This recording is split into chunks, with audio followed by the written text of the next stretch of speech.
To my champions, my survivors, my strong men and women who find a way every single day to tell life, I'm conquering you. I will not fall into the trap of allowing you to dictate my direction or fall into the wheels and the ends of the burdens that life can bring. To you, I salute. To those who find ways to reach out and get help, who's willing to tell those around them that they won't help, that's willing to talk when nobody seems to be listening, I salute you.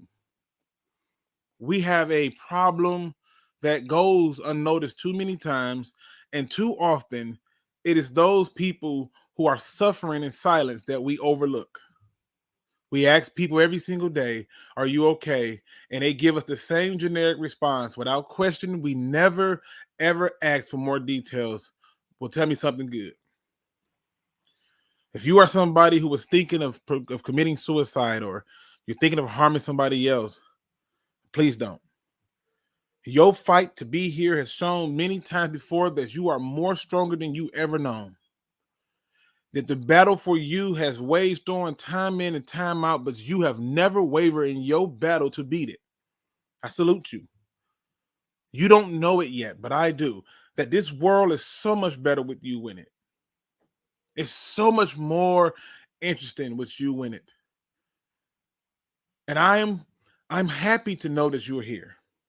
But if you just don't have the strength to fight anymore, then get someone to fight with you by reaching the National Suicide Prevention Lifeline at 1-800-273-8255.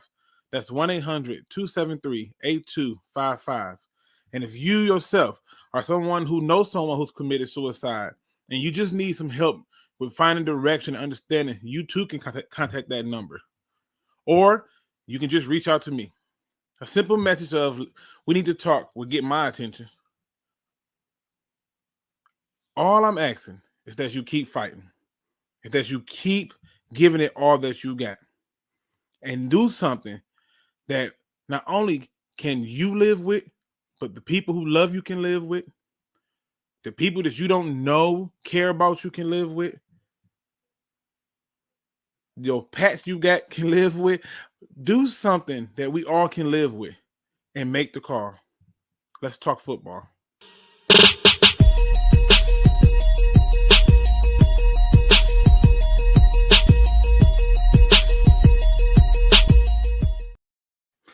What's going on, Pride Nation? I'm a little late to the building, but guess what? We still here. I'm still here. I'm still showing up, and I'm still finna show out because this is what we do here. We talk everything Detroit Lions all day, every day, as long as they don't hold me over. As long as I'm not mandated, we are here to talk ball. Now, y'all know I usually go on around 5 o'clock, but a brother's been getting hit up, and some things have been happening in the media, and I'm telling you, like clockwork, I get the messages. We're going to be talking about a lot of things. Some more Detroit Lions free agency, some more Detroit Lions general manager and the approach. And we're also going to be talking about Detroit Lions scheme, the draft, a host of other things, plus your questions. All right.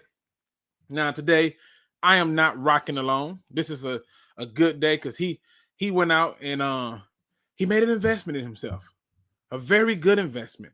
One that I don't think many people make these days. But make sure you give him some love and give him a little bit of review of what you think. But that's my co-host, Lions Rumble 81. What up, though? What up, though, Luke G? What up, chat? Listen, you've been working too. You know what I'm saying? Yes. You've been putting them hours in, and it's showing. You got the nice crispy. I mean, I can see the goddamn shine on your head from that camera. You see what I'm saying? Got the nice crispy camera going on and stuff. Oh man. You know what I'm saying? Got the nice little setup going on. We're gonna just, look, man, we got a lot to talk about. You know, we got a lot to cover. I'm gonna go ahead and do the quick, see who's in the building with us right now, and then we'll jump right into it and make it quick. BD Buster, Rich Bean, John Bradshaw, Joey 2 times, Rob Swift. We got my man 1991, Matt Stagg, Dan Spanos, Midwest Lion, that fan man, Rob Swift, D-Map Zoom, Frank A.F. Fragile, We got my man Craig Bevins in there. We got Steve on the building. Dirty Glove.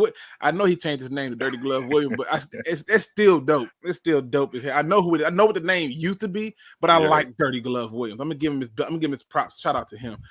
We got one funky Lions fan, Roger McGruger, aka Johnny. We have Will K, Down 19, Looney Tunes. Make sure I ain't forgetting nobody. And New York Lions fan. Was good. Did you say a New York?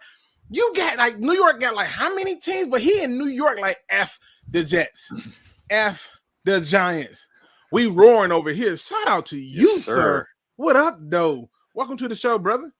This is an open forum, which means that anything I say or that Lions Rumble say, and you don't like it, I will give you an opportunity to come on here and tell us we are idiots.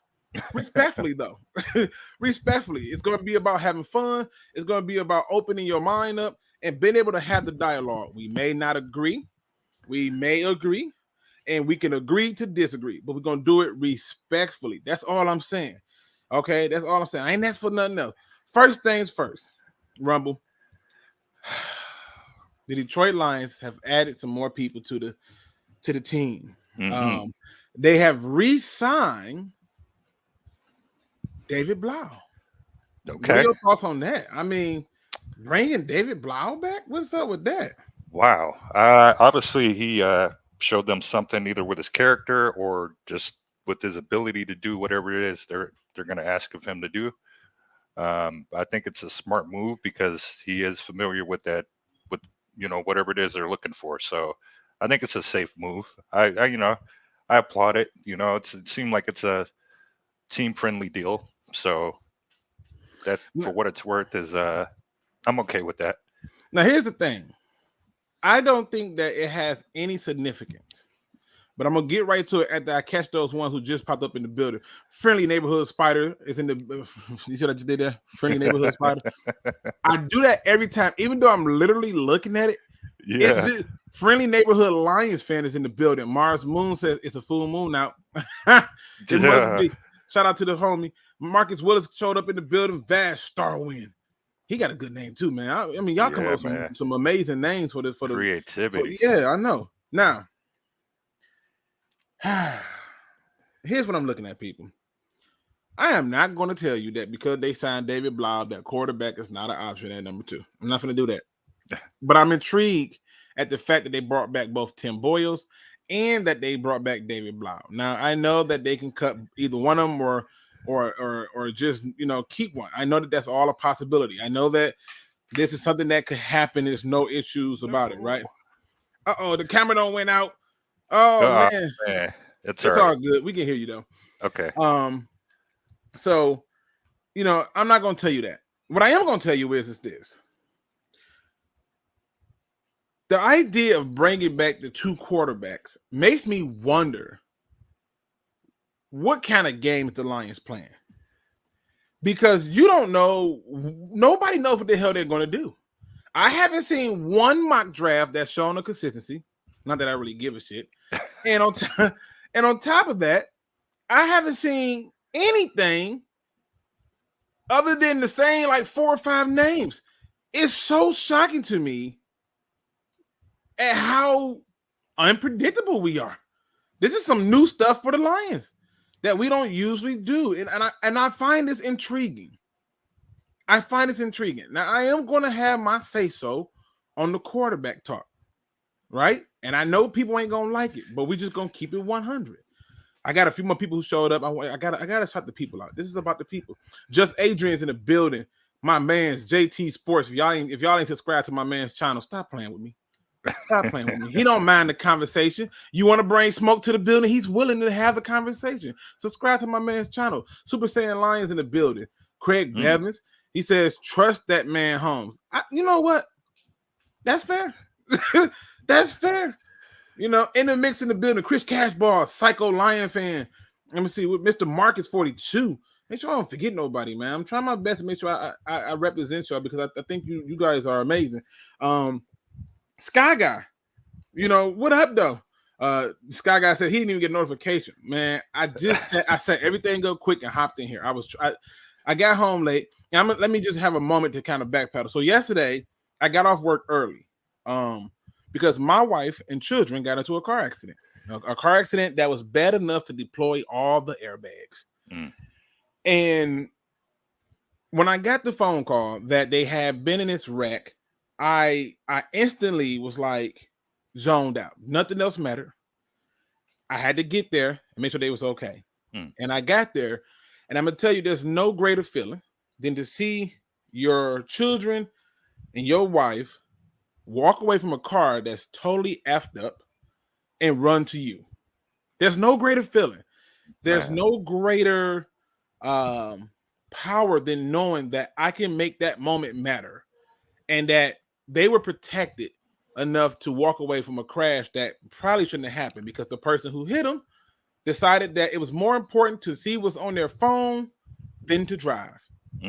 So that's why I didn't come on yesterday. I was too busy making sure that the family was okay. And when they was okay, she was trying to tell me this is when you know you got the right woman on your side. She's trying to tell me, go ahead and talk your sports. We home, we okay. And I'm like, F that. I know that's right. I don't want to talk no sports. I need to keep an eye on y'all just a few minutes, just a little bit longer. So this is why I've been out of it. And this is why I'm in a good mood, because I look at that vehicle that's been completely totaled, and I don't know how. I know. Let me take that back. I'm not gonna say I don't know how. I know how. Amen. I know how. But I'm not a religious show, but I know how. And when I look at the glory that was given, the favor that was given to my family, I can't do nothing but say thank you. So that's why I didn't have a show yesterday. But today I got off late, sir. And I ran my butt home and set this thing up ASAP because I wanted to talk some ball, and I wanted to make sure that I can give some other people opportunity to take their minds off of it. So to everyone who's giving me the prayers, and the well wishes and stuff, I appreciate you all. I really do. But yeah, brother, he was he was going through it. He was going through it yesterday. Now, let's get into this thing because I'm finna piss a few people off. Okay. Everybody seems to believe that the Lions are going to select a quarterback at 2. And I think we need to be focused more on what the hell is going on with Jacksonville, because I think that is going to determine what we do. Here's my view of the Lions taking a quarterback at 2, particularly in this draft. I would be absolutely disappointed.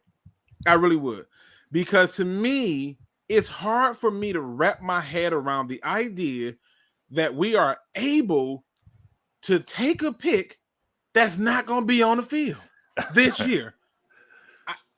Am I crazy, Rumble? I mean, why would they do this? Man, I hope they don't do it, because then we get that moniker, the same old Lions. So that basically means they don't trust whatever Goff can bring to the table. That means that they don't trust him at all. Now, I'm okay with them drafting a QB per se, but definitely not number 2, and definitely not any of those early picks, because I think there's so many more holes on the defense and offensive side of the ball that we need to address. So I'm not too keen on quarterbacks right now.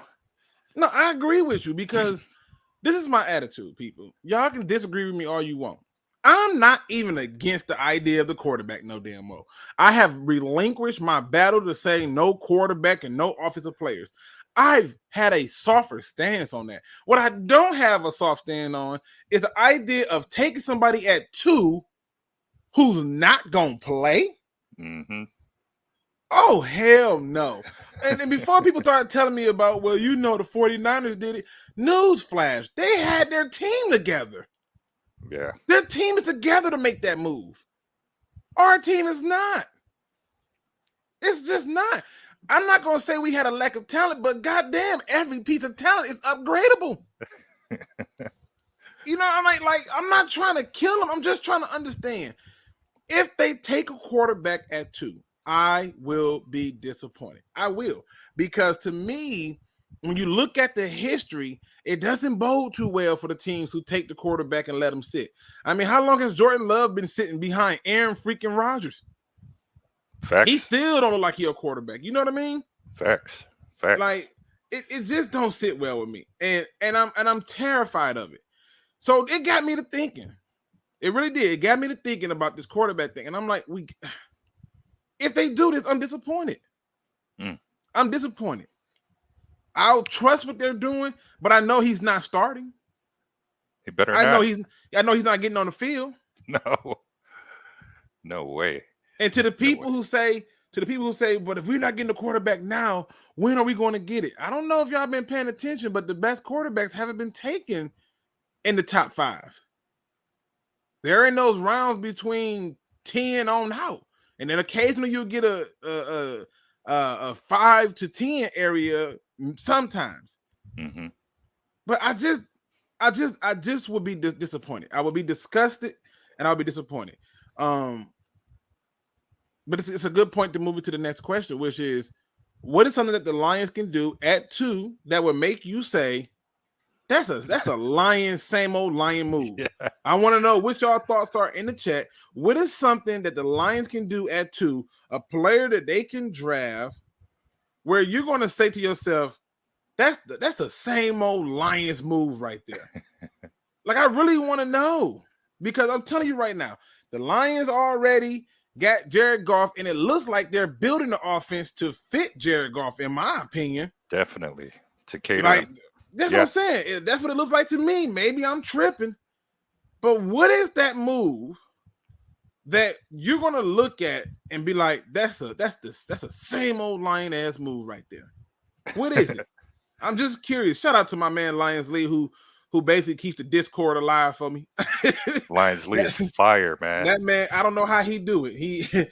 But he keeps it alive for me. Appreciate you so much and love you, sir. Down 19 says cornerback, safety. Roger McGruger, aka Johnny, says trust in Holmes as for now. O-line at 2. Oh my, ooh. O-line at 2. Tactical Puma says Hamilton. Taking Hamilton at 2 would be a same old Lion move. That fan man says safety at 2 is the most Lion move of all time. At the cornerback at 3 and tight end at 8. When will we learn? Just another overrated Notre Dame player. Damn, why you gotta do him like that? Yikes. I ain't mad at you, bro. I ain't mad at you. What do you say, Rumble? Why as they're coming in? What do you say? What is that move that they can do where you're like, that's the most Lion ass move I ever seen in my life? I would say right now this year, quarterback. Okay. Just Tell me because why. You don't have that pure standout QB. I think next year's draft class will have some studs at QB, but this year's QB class, I don't see that stud that sticks out that that makes me go, okay, this is this guy's a legit starter day one. So I feel like if they draft a QB, I would be like, oh, same old Lions. Like you've already got Goff here. You've already got a coordinator who kind of knows what he can expect from Goff. So I believe taking a quarterback would be same old Lions move, in my opinion. Yeah, I mean, it's funny because I see a lot of people come in there talking about it would be ridiculous to take the safety. You already did the thing with the cornerback, but cornerback has a harder transition from college to pros. Absolutely. You know what I'm saying? To go at corner in the top 5, he needs to be something special for real, right? And the idea is people attempt to quantify these things by pointing out hindsight. Hey, look what these guys were taking that. Well, you know what? Let's talk about. Look what Tom Brady was taking that. If you want to stop there, we can stop there, but we can keep going down the list. You find players where you find players at. It doesn't matter. You know what I mean? Look where I'm not saying Brown was taken. Nobody expected him to be a day one starter like that. No. So yeah, that's why we as a fan base are intrigued with Brad Holmes, and we're loving him. So. Like you said, man, the same old Lions move, in my opinion, would be a quarterback when you've already signed Goff and restructured him, and you kind of know where you're going to get out of him. And like you said, you build a core group of offense around him. So, man, I hope they don't do that. Now, I like this quote. I like this beautiful statement here from my man Dan. He says, "I don't agree with drafting a quarterback at 2, but the same old Lion move would be to draft a quarterback who isn't ready to play and star him instead of grooming him for the future." See, I like this statement because to me, if I'm taking a quarterback at 2, that month is going to play. By week 5, he is in the game. Yep. Okay, and he's leading the rest of the way. And I don't know about you, but let's be honest. Why would Jared Goff help him? Aaron Rodgers ain't helping Jordan Love. Brett Favre didn't help Aaron Rodgers. Tom Brady ain't helping nobody. Why would they help somebody take their spot? It's very limited spots. Why would they help them? I just don't get drafting a long snapper. Let me tell you something. They take a long snapper at 2, and I'm telling you right now, y'all talking about seeing a rent. Y'all gonna see me just trash my house. I'm cutting on cameras. I don't care if I get fired from work. I'm gonna go full a-hole. I'm going out for real. Oh man, that's we need that number 2 pick absolutely needs to be a day 1 starter. There's no way around that. I don't care if it's okay, let's say for instance it is a quarterback. They need to be starting, like you said, by week 5. I don't want no misconstrued, no miscommunication. If you're drafting a quarterback, that means you're going to be trying to ship Goff out within You have to, right? Right. Because if you think about it, right? Like if you think about it, if they were to go out and say draft Thibodeau, he's going to start. Absolutely. If they go out and they draft Aiden Hutchinson, he's going to start. Yep. If they take a receiver, he's going to start. Right? Yeah. Pretty much you can guarantee that whoever they take, and before somebody come in here and say, but quarterback is different. It's different when you have the team set up already. Oh, yes. Like, I don't know if y'all been paying attention, but that's when it's different. And to me, here I'm looking at the name that everybody's in love with, Malik Willis, and I'm just saying he was at Auburn. I guess that coaching staff couldn't get nothing out of him. He goes over to Liberty, and I guess Liberty got a great coaching staff, right? But now you're saying that our coaching staff is going to be better. I thought Mark Brunell left, right? Who's the quarterback guru that's going to whisper in Malik Willis and bring life to him? What is him sitting for a year going to do? Yeah, you can't even compare the two. Let's be honest. I congratulate him for getting that transfer, but all that did was raise his draft stock. Like, come on, Liberty compared to Auburn. Auburn has produced like some crazy quarterbacks, but to sit there and just base his stock on just what he did at Liberty, it would be unfair. It's a smaller school. The competition is not as tough as it is at a school like Auburn. But to see a guy like Cal Hamilton out of Notre Dame, a prestigious school like that, who is all but just to me, he's a stud, high character player, and somebody of that nature I would see fitting our team. But like a Malik Willis, he looked good at the combine, but again, he came from a completely different school. I mean, who was their competition out at Liberty? Let's be honest. And it's funny. Like I remember watching. I was watching this YouTube video. It was totally random. It popped up without me having to do anything. And I got this comment on the window, so we're gonna discuss this too. But I was watching it, and somebody just showed from Carson Wentz to Trey Lance, and just showed all these small time school quarterbacks. And they pointed out something that I didn't even realize. In a lot of those schools, if you get a person, one receiver that probably should be in a totally different conference, they're going to get wide open a lot. Mm-hmm. And so you're going to see a lot of big numbers from those schools. And I'm like, oh, damn, you're right. Like Bailey Zappi, he got big numbers, right? And you look at Malik Willis, he got big numbers. And I'm just saying. Strong, yeah. But then he pointed out, he pointed out, look at them in the NFL. Look at Carson Wentz in the NFL. Mm-hmm. Wentz for a moment looked like he was decent until he started being consistent at being inconsistent. And Trey Lance, we still ain't seen him full time yet. So we don't know what we're getting out of him. Yeah, I think there's a reason why. San Francisco hasn't really, pulled his card yet, or called him to, I think he's still very limited as far as what he can do, because like you said, this NFL is a different beast, man. You got linemen who run 4.40s. Let's be honest. You got linemen that can run as quick as, some of those tight ends and wide receivers. Right. And this is coming after a quarterback. So, It's a different ball game. The NFL, the pros by far. But Rumble, could you imagine the Jacksonville Jaguars taking Trevor Lawrence first overall and being like, he just gonna sit?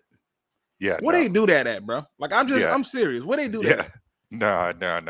I can't even think of the last quarterback to the chat. Y'all go. I need y'all help on this. To the chat. Who was the last quarterback took it in the top 3 that did not start year 1? Not because he was hurt. Not because he was hurt, but because he did not start. Please tell me who the quarterback was. The last time a quarterback was took it in the top 3 and did not start. Now, my man Marcus Willis says we need to draft Trayvon Walker at number 2 or Kyle Hamilton, regardless if Aiden Hutchinson is available. I'm taking Aiden Hutchinson over Trayvon Walker all day. Why? Because Trayvon Walker really started blowing up once he went to the combine at 270 and ran a 4.5. 4.51. So what? When I watch tape, you playing next to four studs, some good linebackers, a good safety, and you telling me all you got was 6 sacks? Nah, I'm good on that. Something smells fishy. Something smells fishy. Trayvon Walker at 2, Brisker at 32. Yeah, I'm good on that. Like all of a sudden he runs a 4.51 and he's jumping boards. Why? Oh man. Where was we were a whole year away, and all I kept hearing about was Thibodeau. And I just like, okay, I'm gonna keep an eye on him. You know, if it's him, it's him, but I'm gonna keep an eye on him. Come on. Why is all of a sudden Trayvon Walker just so special? I went back and had to watch games over because I'm like, maybe I'm missing something. Nope, not missing a damn thing. There is nothing about this guy that say that he should be the 2nd overall pick. Nothing. No way. And if you tell me it's not about the statistics, fine. After statistics, where's the intangibles at? Who is focused on Trey? Who's focused on him? That's my issue. I'm just saying. Man, I haven't really paid attention to him, to be honest. I've been all about home, just Hamilton at this point. As far as that once in a lifetime, player or potential to be. So, man, I can't. Walker, like you said, at number 2. I don't know how many mock drafts I've done. He's not even in my top 10. Now, shout out to my man Rob Swift. He says people hate on Willis for playing at a small school, but the same people want Christian Watson because the transition from receiver to the pros versus quarterback is a different beast. And if you draft a quarterback and it's wrong, oh my God, talking about a wasted pick. A la Vince Young, a la oh my God, Jamarcus Russell, a la man, you could name them all. Pat White. The setback, the setback is something fierce. If you draft a quarterback and he don't pan out, it's all bad. But if you draft a receiver and he don't pan out, it's like, all right, I just have to find a receiver and keep working with him. I'll find a way to make this one work. Right? Yeah. But the Bengals didn't die because John Ross didn't kill it. That's not what happened. If the Bengals would have took Joe Burrow and Joe Burrow was trash and they're stuck with him for 4 years. With that contract, oof. How you gonna coach him? How you gonna coach him not to be afraid of getting hit? I'm just saying. Craig Bevan said Brunell is still the quarterback. I thought he left to Denver. No, that was oh my gosh. The coordinator helper for the defensive side. Oh my gosh, what is his name? Damn. I could have swore it was Brunell, bro. Old man, I can't think of his name right now. I'm drawing a blank. He left to go to Denver to help out his old coach that he had with at Green Bay. Not Caper. Yeah. No, it was another dude they took. I swear we lost another. I can't, damn it. And to the people who answered my question, shout out to y'all. They said the last person took it in the top 3 that set was Trey Lance. And we're going to get to see where he is this year. Can we see how that work out first? Even though he on the team that's ready to rock and roll. Yeah, all I know is he better have his wheels ready because he's going to be he hasn't really had those snaps like that yet. So, man, it's going to be tough out there in the AFC or out west especially. Man, I don't even know what to expect from him. Like, man. Now, this is a question I'm gonna toss to you. 'Cause I like this one. That fan man says, "I would love to know what Sewell's honest opinion of Tibbs' talent and character. I still think we take the duck at 2." You gonna take this first? I'll let you get to take this first. I got a real good take on this. Oh, what duck? He talking about Oh Thibodeau. man, He Thibodeau. think he wants to know what is the tackle we took opinion of Thibodeau. I mean, this is what he want to know. I got a strong opinion about it. I just don't want to upset nobody. I go first ahead. on this one. I go Go first. ahead. Here's Go ahead. Yeah. Dig in. You got Rumble. You got a best friend? Yeah, I got a couple. Yeah. Okay. Yeah. If I were to, I don't know, if I was a job and I would say, I don't know, called you up for a reference, and I wanted to know about your friend's character, what are you gonna tell me? Oh, I'm gonna blow him up. I mean, just saying, like, just some of the words you would use to describe your good friend. Great guy. Great, yeah, dependable. Yeah. That's his honest opinion. Yeah, that's his honest opinion. He's gonna freaking lie. He's a good guy. I've never seen him not work hard. I mean, come on. A guy that went to his alma mater, a guy that you think he's finna tell a friend, tell the people he worked for, oh man, my friend is ass cheeks. He ain't finna work hard. I mean, come on. That's what it's gonna be. Now, you can hate me now. McKenzie says Trayvon can play 3 positions on the field, bro. That's why he's special. So, and that's what we were saying about Cal Hamilton too. Like, I mean, if you want to do that game, we can name a lot of people who can play more than one position. That ain't special no more. It's just good to have. Absolutely. Where's the production coming from, though? That's the question. Man. Yeah, it's gonna be an interesting take because Sewell's brother is over in the Ducks still as well. So let me find this clip while you talking. I gotta find this clip because this is where I know I'm about to really piss off some people with this because I'm not trying to. I just want people to understand that there's a thought process, that there's a certain way of thinking and a thought process that I think yields itself to some truth. And if you are able to follow that thought process, you can see it. So let me see if I can get here. Hold on. I gotta find it. So I'm sitting up here, and again, random stuff popped up, and here we go. I think I found it. So this popped up. Apparently, Richard Sherman has a YouTube channel, and he has a podcast. I want y'all to hear what Richard Sherman had to say. I'm gonna see if I can get to the question. Hold on, let me get to the question because I want y'all to think about this before I get to the next topic. I'm seeing a lot of things pop up and a lot of love. If I'm missing any of your comments, it's not that I'm doing that, but I'm just saying. All right, give me a minute. I'm gonna cue this up. I'm not even sure who won last time, but I'm guessing it was me. I'll start. Hold on, listen. 3.5 points against the Hornets. Oh wait, that's the wrong one. Let's go on. Wait, I gotta move it up a little bit further. My bad. The most after this past week. All right, here we go. It's the number 1 over the next week. Let's jump right out into it, and then we'll wrap things up. Who is the number 1 player defensively after the combine, after you've seen what's gone on, after you've seen Jordan Davis run a 4.8 at 360 some odd pounds, and after you've seen Malik Willis throw the ball 70 yards on a rope? Who do you think helped themselves the most after this past week? Now I'm gonna pause it because I really want y'all to understand.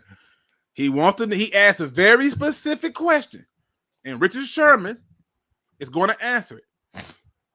Now, just for the people who hard of hearing, turn the volume up. It's about to get real, and you're going to see why my attitude is the way it is. Here we go. I mean, 90% of it is tape. 90% of what they evaluate, 90% of who they're picking and what's going into that is tape. So let me go back. You've seen Malik Willis throw the ball 70 yards on a rope. Who do you think helped themselves the most after this past week? 90% of it is tape. What percentage did he just say, Rumble? 90.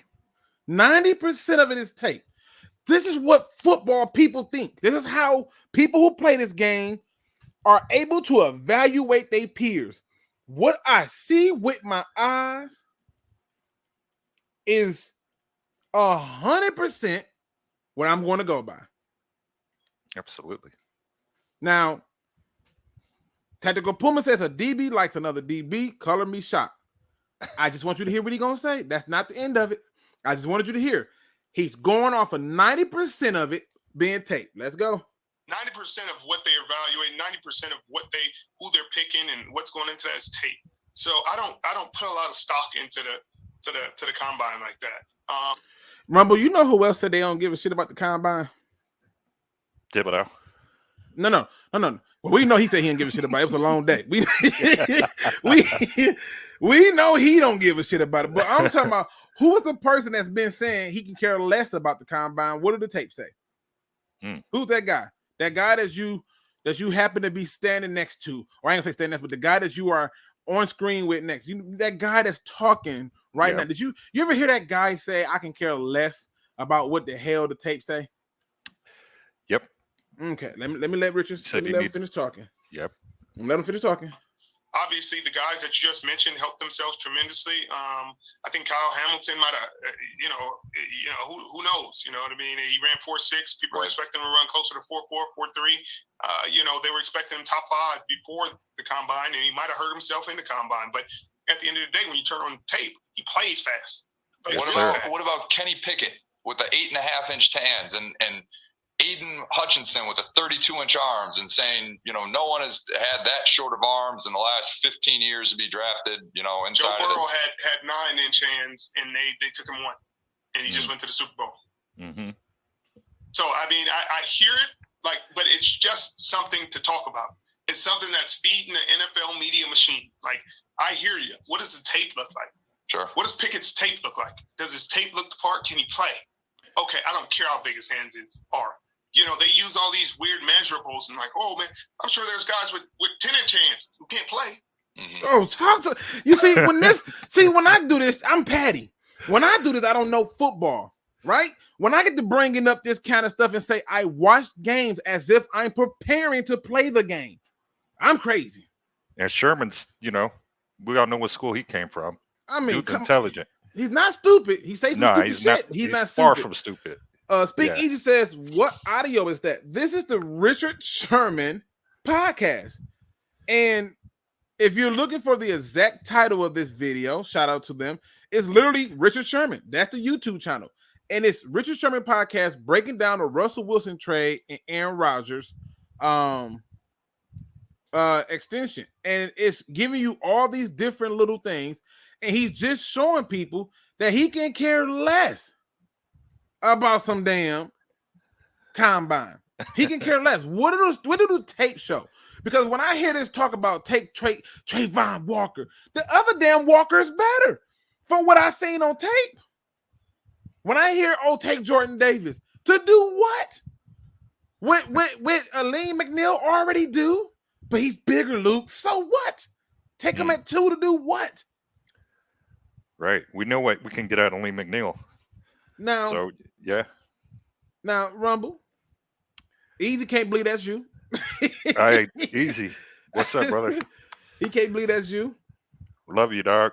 But I'm gonna let Sherman keep explaining the logic behind this. Let's go. You can have the perfect hands, and he has 6'6" build, and he's 240 pounds, well built. His mechanics are perfect, but can he process? Can he process? Can he read the coverage? Can he do well under pressure? What about when he gets hit in the mouth? Does he come back?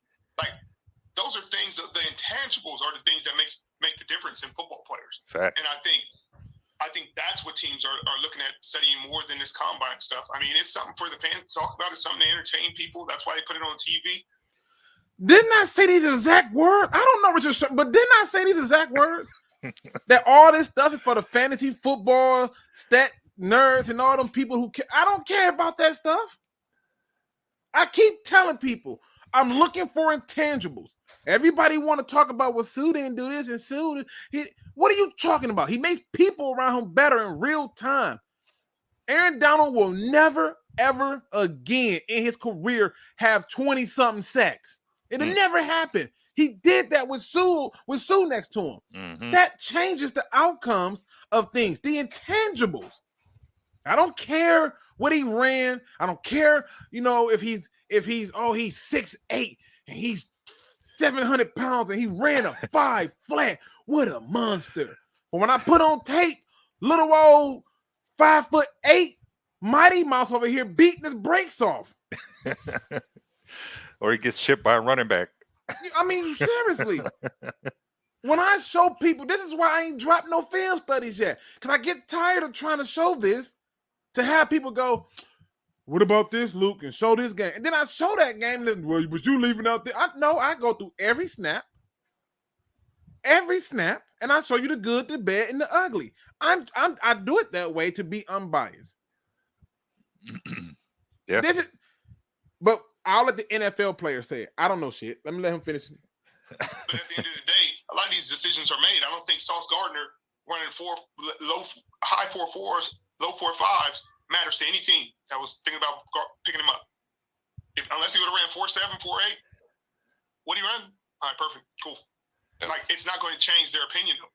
And that's why I'm excited to do this, because I'm excited to go over the tape, because the tape is what matters. I want to hear what's in their mind, what they're thinking about during their process, what their process is, in cover 1, cover 2, cover 3, cover 4, quarters against a receiver, situational football. I want to see how deep they're going into that. And I think that's the part I'm going to enjoy about this draft season. Well, Richard, it's been if you want to go and watch the whole interview, feel free to do it. It's about 29 minutes long, and he's got a lot of interesting conversations going on. But I can tell you this much. It's about the tape. I can care less. So when y'all come in here and you tell me, go look at Malik Willis, and I go and look at him, and I come back and I tell you, like, so I saw a guy who was throwing a lot of inconsistent passes and took off running with people wide open. That's an issue for me. I saw a guy under pressure, not always consistently making the right decision under the pressure. But because it was a positive play, because he just reacted, wow. What a G. That fan man says, if Hamilton injury busts his legs up, what good is his tape before the injury? What have you done for me lately? Just the slowest safety at the combine.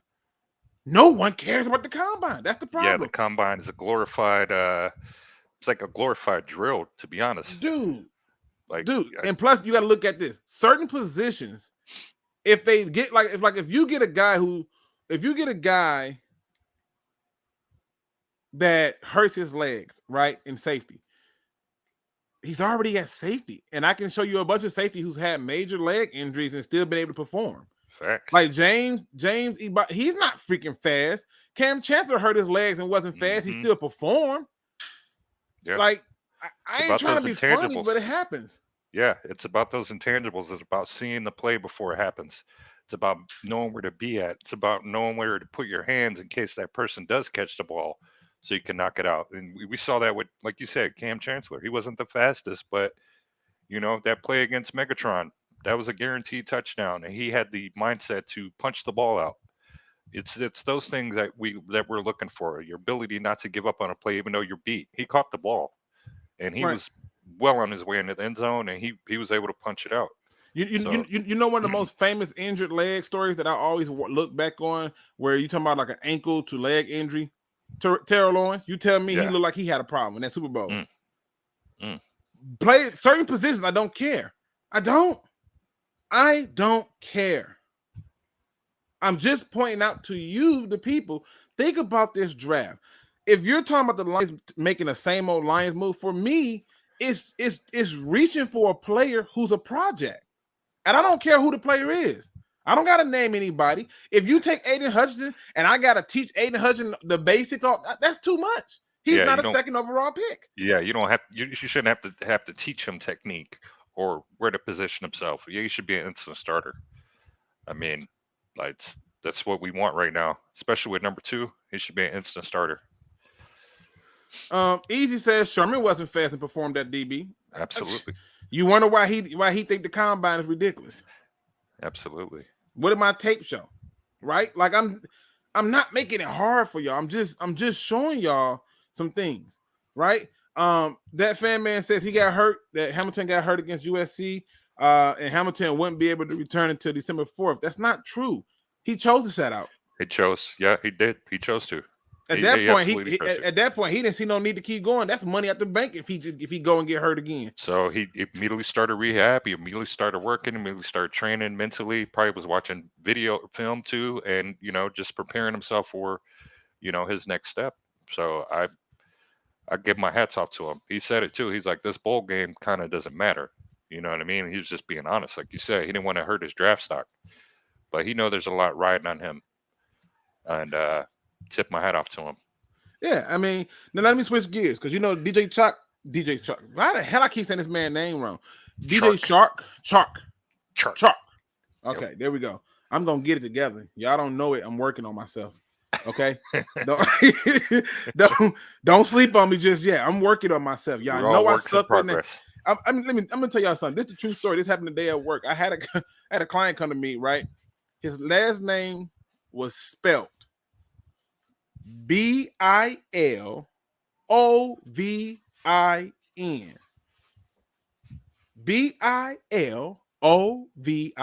Now, I said Bolivian, right? Beloved. He was like, no, it's Bill. No.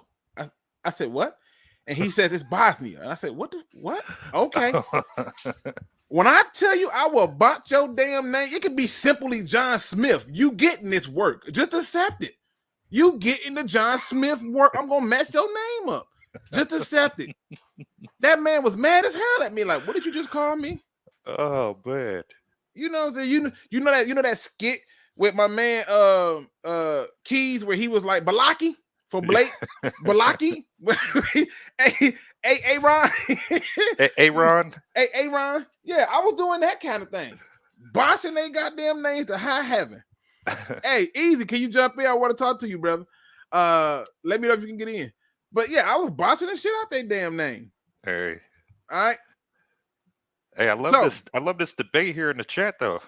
I love it. Look, listen, I love when I see stuff like that. It's just fun to see. Now, let me get into what my man DJ Chalk said. Okay. He said he had other options. He did. Right? For long-term deals. He said, I had like 1 or 2 long-term deals, but it wasn't the right fit. This is the right fit, and I'm happy about my decision. It's beautiful to hear. Now, what's crazy, it's why he's here. He says, I view myself as a top player, and with that being said, with injuries and stuff like that, you have to prove yourself. That's what he says. I feel like this organization is the place to do it. It's not about money. It's about the best fit. Yes. He goes on to talk about some other. He says, in referring to him and the Jacksonville Jaguars, the Lions and the Jaguars, he says, we had like the same record or whatever, but the games look completely different. Yes. I appreciate the hustle, the grit, and the way that Detroit preserved. Yeah. I love that. It says, went from tying games to winning games and playing better. I truly appreciate the way this staff kept that team together. Now, he says he appreciated the staff so much that when free agency rolled around, it came time for him to find the best fit. A critical junction in his career, the big wideout decided to put his future in the hands of this coaching staff. He says, I have faith in those guys. Not long after putting his name on the dotted line, I know that means a lot to them, and I'm ready to be a part of it. I feel like it's definitely a different feeling than what I've been experiencing. The deal feels like a fit for both player and team. This is what the writer is talking about. Mm-hmm. So, you break that down. He says, yeah, you can say that as my approach. If you're going to be honest, I view myself as a top player. But with that being said, with injuries and things like that, I still have to prove myself. Mm-hmm. Right? And so now you start to find players who are starting to look at the Lions as a destination for no other reason than the coaching staff. Man. When people was criticizing Dan Campbell for wearing a racing hat, that was a call. When people was criticizing Dan Campbell for biting off kneecaps and wanting to get baby lions, that was a call. Oh, yeah. Yeah, I loved it. I loved his... Send the link. I'll hop in. All right, I'm sending you the link, brother. You talk about a guy who knows, like when he was talking about, the 2 teams, And that shows so much about what this culture and this is what we were wanting from a team. Now you have players buying in, and they want to be here for that reason. Like, hey, I can help that team. And these guys believe in me, and I love it. I just love that character about him. He came in, he was like, yeah, I had other deals on the table, but I felt like this was the best place for me to raise my family, to be a part of, and that made me man, that made me so happy to hear that coming from him. And it lets me know that the Lions are in the right direction. Yeah. Easy. I put it in the chat. For DSA, I put it in our chat. So go over there and check it out and hop in with us, man. But yeah, I think it's something that we don't look at. And when you get these free agents to talk about, this is what they all are talking about. I mean, Tracy Walker goshed over the idea, like, no, I got to finish what we started. Yeah, I'd love the that loyalty too. And the need to show that I can do it and I can do it here. It's there. I'm not gonna be how Alex Anzalone, but even he's like, look, it's different here. It's not what people think it is. Exactly. You love that. You love to see it, and it starts with those players, like the coaches and all them. They can do whatever they want in the media, but once you start seeing things like this, it's Balake,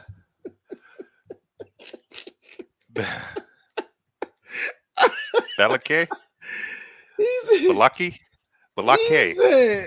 He said, Luke even botched and already botched name, bro. I told you y'all getting this work. I suck at this. I do. Dude, I can't tell you how many relationships I went through because I couldn't get the girl name right. I'm sorry. I remember faces. I'm sorry. That's tough. Yeah, I thought he said Balaki. Is that not?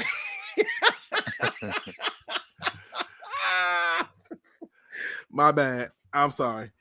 My bad. Let me ask you this too, Rumble, because obviously, if you listen to everybody who's talking about coming here and stuff, in the approach that the Lions have taken in the free agency, do you think that this is a result of players who are not buying into what the Lions is doing here, or just people who are like, look, it's more money over here. I'm about this bag. Oh man, to me that's tough because it really depends on a position, and when you like you said, Chark is he had other places he could have went to, but I think he wants to help elevate this team.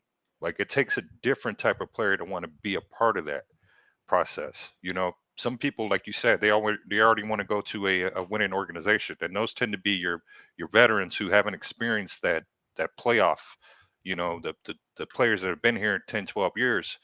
But this person's been in the league, 4 years now? And he's one of those players that are like, you know what? I feel like I can be a part of this and help it, because that's only going to raise his stock even more. That's going to raise our stock more as well. And we want players like that to be here. Excuse me. So even Goff restructuring his deal, that says a lot about him as a player. He wants to get better. He wants to be here because he has a chip on his shoulder. Those are the players we want. We want those players with chips on their shoulders, with that biting kneecap mentality. Those are the players we want here. We don't want the players that are used to being coddled to and used to, we want those players that want and have something to prove. That hunger. You cannot coach that. That's something that you either have or you don't. So it's one of the reasons why I was getting mad at fans when they were like, you got to give Matt Patricia 3 years. I'm like, 3 years to do what? The team was 9-7. They was more put together than this. And then he comes out and talking about, so you had a lot of work to do. And the whole NFL went ham. Glover Quin went ham. Every former Lion went like a lot of work. What you talking about? We was winning before you got here. You came here and we was culture. That's what I'm saying. And I'm like, bro, I was telling it don't take this long to change a culture. No, it don't. I watched the Saints. It didn't take long. We watched that Dolphins team when Campbell was there. Do we not forget what he did to that team? That brief period of time he was at the helm. Right. Did we not remember how much how much more invigorated they were, and they were high fiving each other, and you know what I mean? So yeah, man, that was another failed experience. So. It is, but like I said, it's one of the things that when you start to bring it up, you get to tell you don't know shit. My man Easy showed up in the building. It's Easy, baby, and he always makes sure that he stays behind them beautiful jerseys behind him. He always does it. What's going on, bro? Man, what up, fellas? What up, Rumble? What's going on? What's going on, baby? Dude, man, I feel I'm Hey, man, it's good to be on with you, man. Yes, sir. You Dude, too, Luke. listen. Well, No you disrespect. know, it's always love over here. Easy. This is my first time on Rumble. I was pumped. Dude, listen, easy. This man went and got the most high-tech camera I ever seen, bro. You can see the shine on his head, bro. You see this? I didn't charge my camera. I didn't charge the battery though. Yeah, I see what I'm saying? Easy. Yeah, but I can't see that gang. shine like ball his. head club. You know what I'm saying? For sure, easy. Now y'all listen. Y'all been over there on the heavyweights getting it in. I don't know if people have been paying attention. Y'all been getting hard, it in. Man. Absolutely love it, man. Yeah, so I'm loving what y'all Appreciate doing it, over there, fellas. man. And Thank you. I know you said you got that third chair. I'm working on something to get myself free. I'm working trying to get myself free so I can join you. I can join you and be on there. But y'all had a guest on recently. A former scout. Yes. I think he was a former scout. And he had a very intriguing take. Can you shed just a little bit of light on that? Because I don't think I ever wanted to write a Bible for a video in my entire life after watching that particular clip. On you talking about when he talked about Kyle Hamilton? Yes. What do you remember what he was saying? Yeah. I mean, everything that he said, like I'm fully aware of. And to speak on like Scott real quick too, like he was kind of disappointed the way I marketed that clip because I marketed it as Scott destroys Kyle Hamilton, but he still has Kyle Hamilton as his number one safety. He's just not anointing him to the level that some of us are. But basically, he was just saying, and this stuff is true, man. I'm not gonna like refute, the stuff that he said because again, he wasn't like destroying him, but he's just not. He's not in love with them. And he basically what he said was the play that we're all in love with is a play against Florida State. We got a second interception, by the way, of the game. He cut cross field and made the read and got to the ball. 2 feet in bounds, by the way. And he was like, that's a bad play by that quarterback. And I'm like, absolutely. We can't debate that wasn't a bad play by the quarterback. But regardless, the read, and I told Scott this in the clip too, I'm like, the read that Kyle Hamilton made to even be in position to make the play is what I'm in love with, and the speed to get there as well. You know what I'm saying? Like, I don't know. And then the other thing too was the 40 time. This was by far the fastest draft class when it comes to combine. But like to me, I'm not tripping over 40 time, especially for a safety, because for safety, you're really just back there chilling. And yeah, what's more important to me than a 40 time is like turn your hips. Reaction. You know what I'm saying? And yes, exactly. The reaction and getting there. And in fact, I don't know if it was Scott I was talking with, because I talk to Scott all the time. Or somebody else who made the statement that like Hamilton's reaction time to a play makes up for that 4.5 speed, which by the way isn't a bad, like Ed Reed, if I'm not mistaken, ran a 4.5, saying 4.51. a 4. Yeah, saying like okay, so that's considerably faster than Hamilton's, but still, like especially at the safety position though, you're really, I mean that's what you're doing. You're hawking the field. You get to see all other 20 other guys or 21 guys, like you're making the read to be there, and that's really what you're.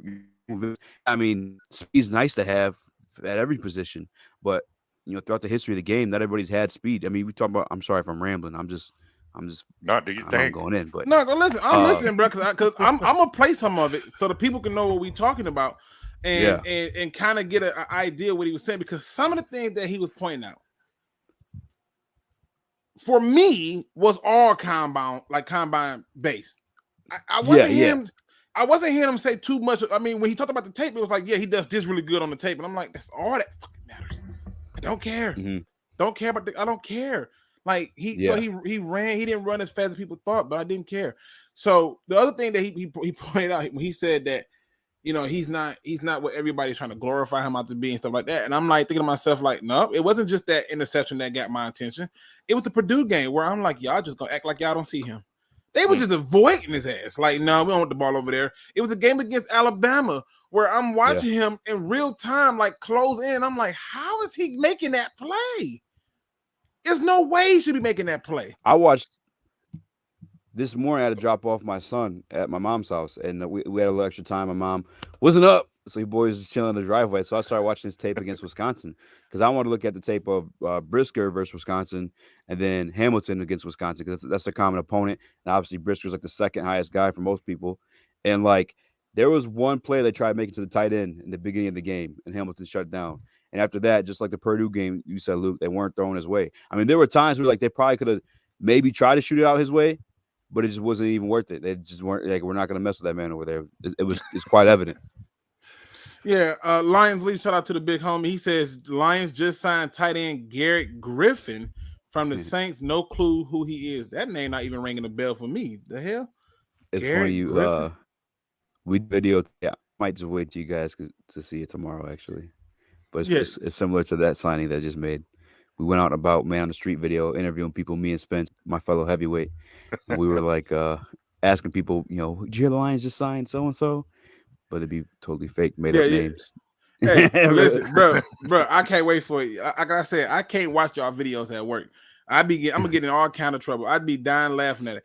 But just so they can hear what the scout said, and y'all can go and check it out. In case y'all didn't know, it's Woodward Heavyweights. Okay, they got 264 subscribers, but they need to be quickly up to 1,000. Brand new, and you can make it pop because they just got started. All right, so fire.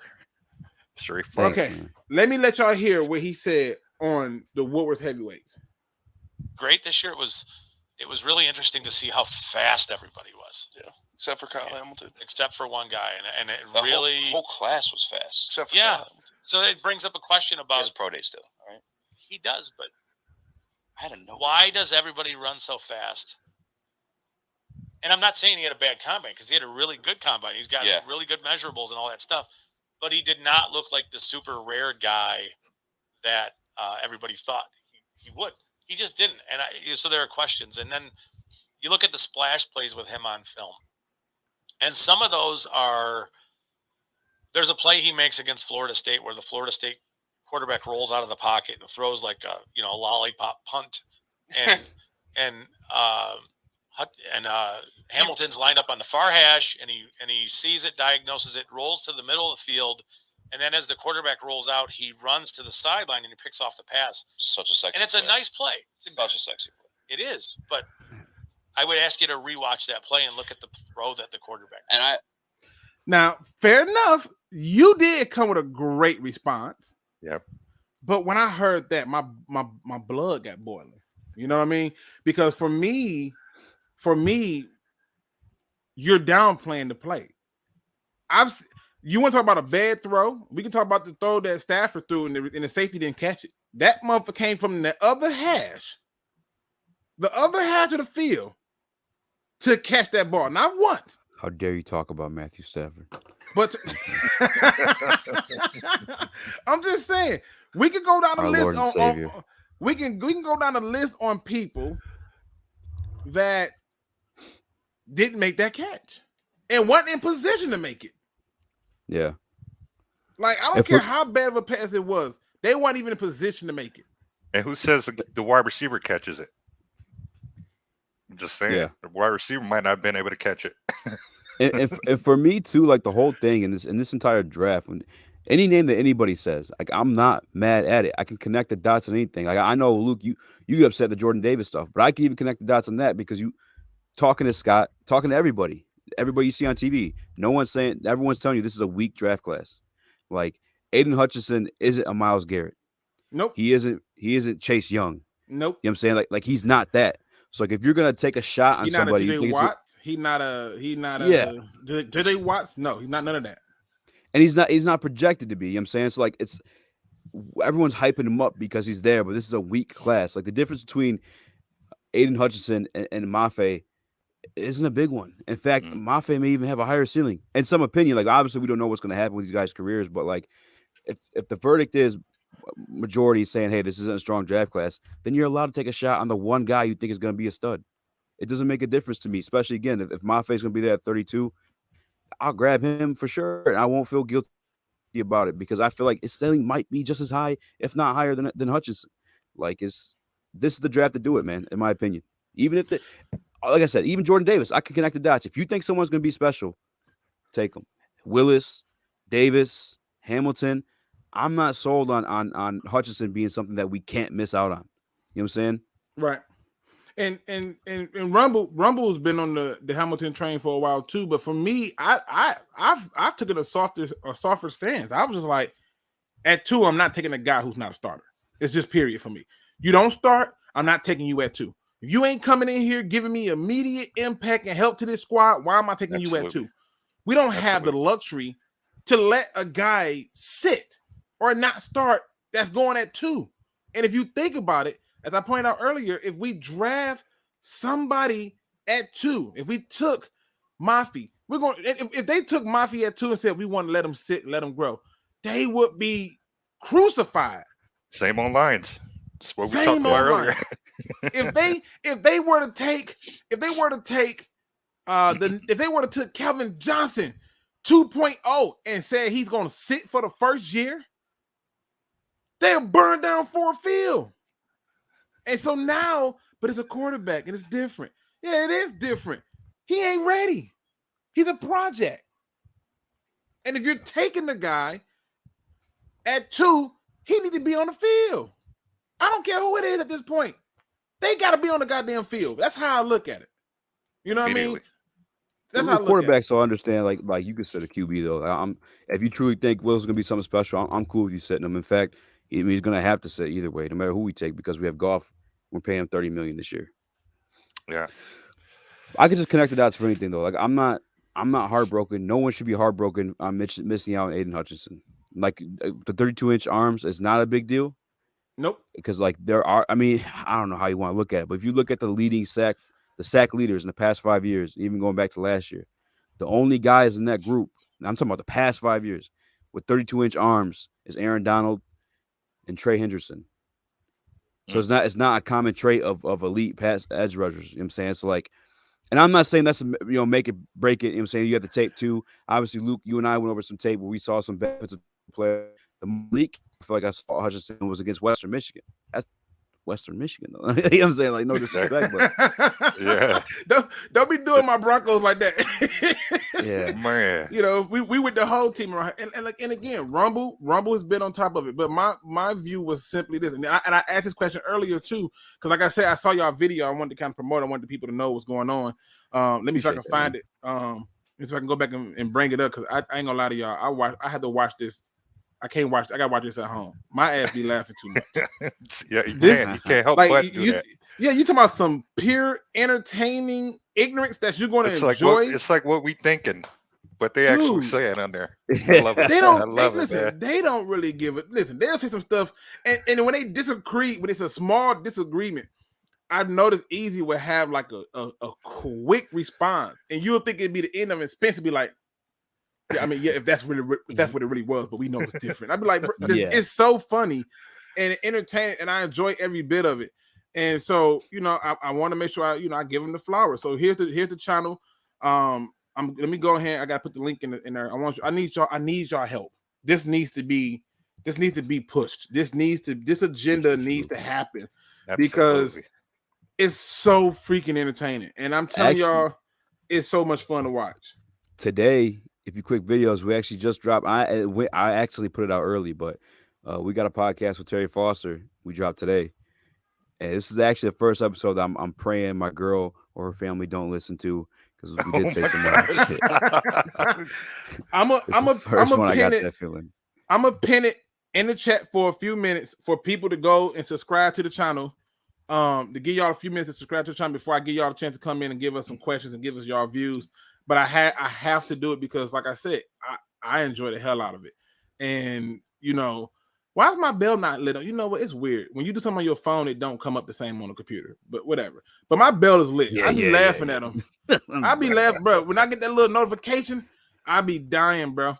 I be dying. So I'm putting it up there for y'all to go and subscribe. It's pinned for right now. And again, y'all can go and watch the interview where the guy breaks down Kyle Hamilton. I just didn't like the fact that a lot of his reasoning behind he's not that guy that people say they are is the fact that there's the combine stuff, and I'm looking at like, bro, our safeties under signing is Brady Breeze, Will Harris, and Tracy Walker. They had a shot at Marcus Williams. It didn't go nowhere. It's other safeties out there. Yeah, I'm just saying, but they had the money to pay it, but they didn't. Yeah, they didn't. And if he was, if you really wanted the safety and you wanted to finish that position up, why not go that route? That was more proof to me that, yep, they're leaning that direction. But I just want a starter. I don't really care. I just want a starter. I'm not asking for much. Man. I connect the dots and almost any name you throw at me, unless I just personally feel a type of way. And I think that's what comes down to with Kyle Hamilton. Is like people see the tape. There's no denying the tape. You cannot deny that tape. But it's a personal gut feeling that they have that won't allow them to take a safety at 2 because it's irregular. You know what I'm saying? That's really all it is, in my opinion. Yeah. I mean, I never heard a legitimate argument. I heard Scott said one where he says he feels like he can't cover slot receivers, but I was watching today against Wisconsin and he was covering slot guys. You know what I'm saying? I'm saying I don't care because the question becomes, let's just say hypothetically he can't cover slot receivers. He's a freaking safety. If you leave him back, I bet you that slot receiver covered. I've seen him many times, like you said, where he's back, and I'm like, how is he getting there? There's no way. Bro, I had the whole debate the other day with somebody that was talking about Treylon Burks, and they were telling me that Treylon Burks is not a good route runner, and I was like, what? I'm like, what do you mean? He doesn't run all the routes in the route tree. And I said, what route that he didn't run? And they was like, I don't know. I said, well, how many routes in the route tree? And it took them a while to find it. Now they Googled it eventually, but I'm like, yeah, Google it. What route is it that he don't run? Well, he runs 4 routes really all the time. I said, this dude is a bigger Deebo Samuel. Well, he didn't run really fast. The tape don't say that. He'll block. He'll catch. And I said, and he's a route runner. And a lot of times when I tell people this stuff, it's not because I'm trying to be a douche. It's not because I'm trying to be disrespectful or rude. It's because I'm just simply pointing out that, look, go by the tape. Do what Richard Sherman says. Everybody talks about the tape and nobody listens. I had a guy tell me the other day, well, even what did he say? What the hell? Even Ray Lewis praised was it N'Kobe Dean? It was somebody he praised. And I was like, I don't care who Ray Lewis praised. I don't. And I'm not being funny. I love Ray Lewis. I said, but I also understand he became Hollywood. And I'm not going to act like he's not. Now, I just think that Okudah pick got a lot of people up in arms. Yeah. I don't know why. We don't want they another was hyped. DB. We don't want another DB. Look what happened with Okudah. And it's like, well, okay. Like, this is a different regime. If this regime and these coaches, and if they feel like that's their guy, we got defensive back. We actually have former defensive back as a coach. If he feels like that's his guy, I mean, I think all 3 of those guys can come up with a plan to use whoever at this point. They've proven that. So, if Aaron Glenn and RB Pleasant can't get the most out of it, you know what? I'm gonna tell you how confident I am in RB Pleasant and Aaron Glenn. How do you move Will Harris from safety to corner and it somehow works? How? Man on fire last year. He was a man on fire last year. Now, shout out to my man Don Burr, who says, Luke, you have to care about something, brother. It's pick number 2. You don't care about 40 times. Let me ask you a question. If there was a quarterback in this draft, let's just say hypothetically, everything stayed the same. Obviously, the Jacksonville Jaguars already got Trevor Lawrence. And let's say that there's another, I don't know, say Tom Brady-like quarterback in here. I guarantee you not a single person is going to say, pass on him because he didn't run a fast 40. Miss me with that. I don't care about that. Here's what I care about. I care about what Richard Sherman said. This is what I care about.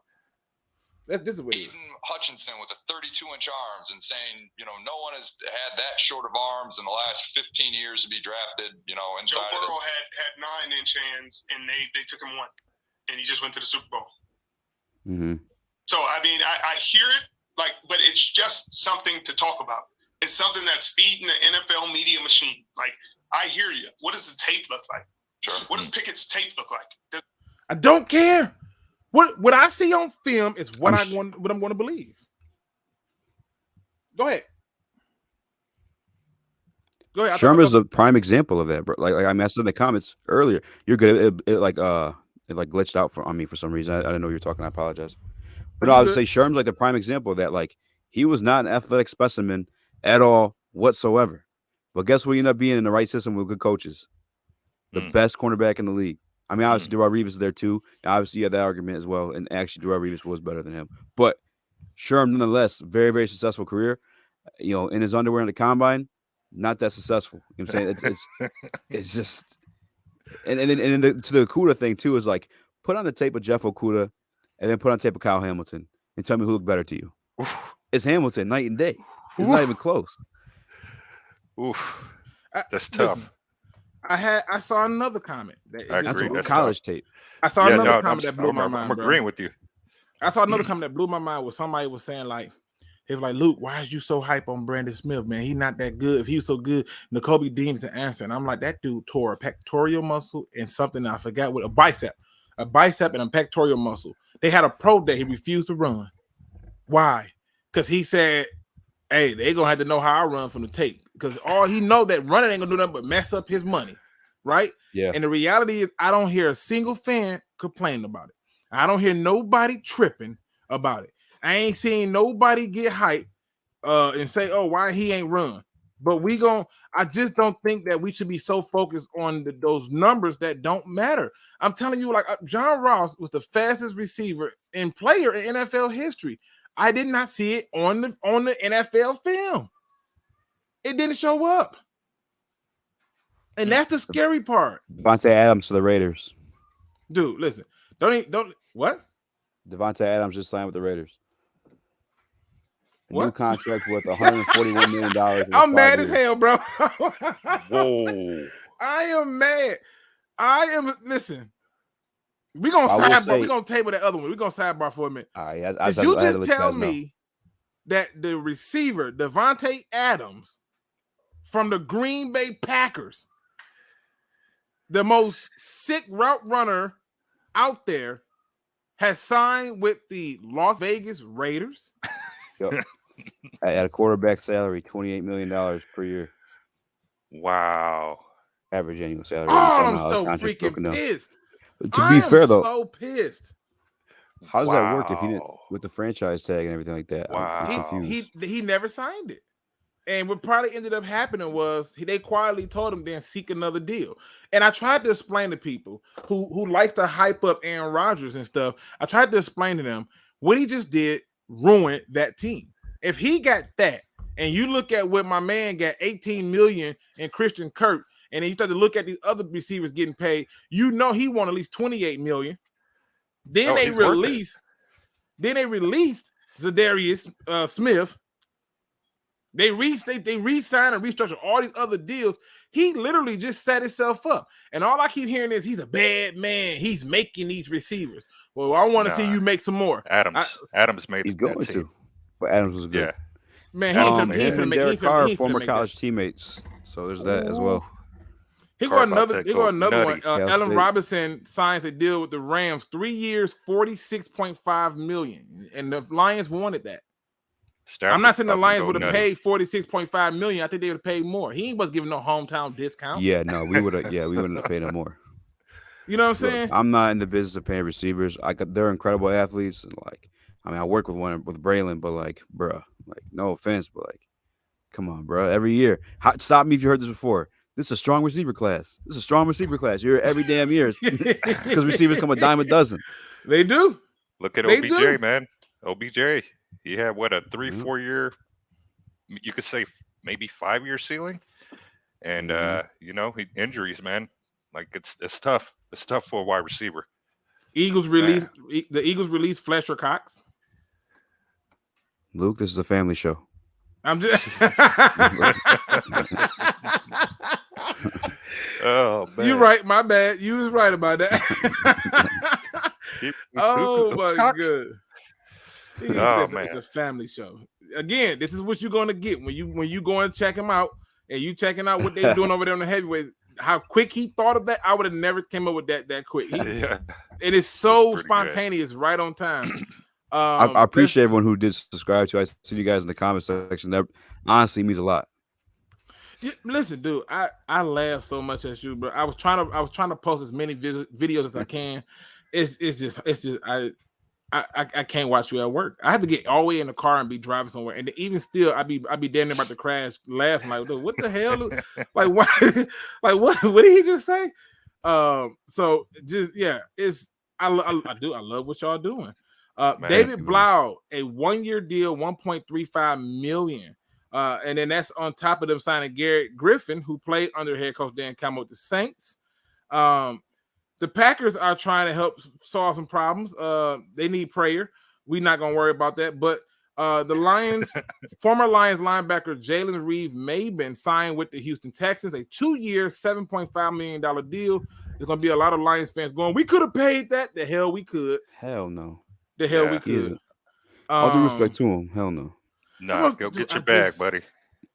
Sometimes. Good for you. Yeah, go get it. Sometimes. Not here. Bro. Yeah. Just sometimes I wonder. Bro, let me tell you.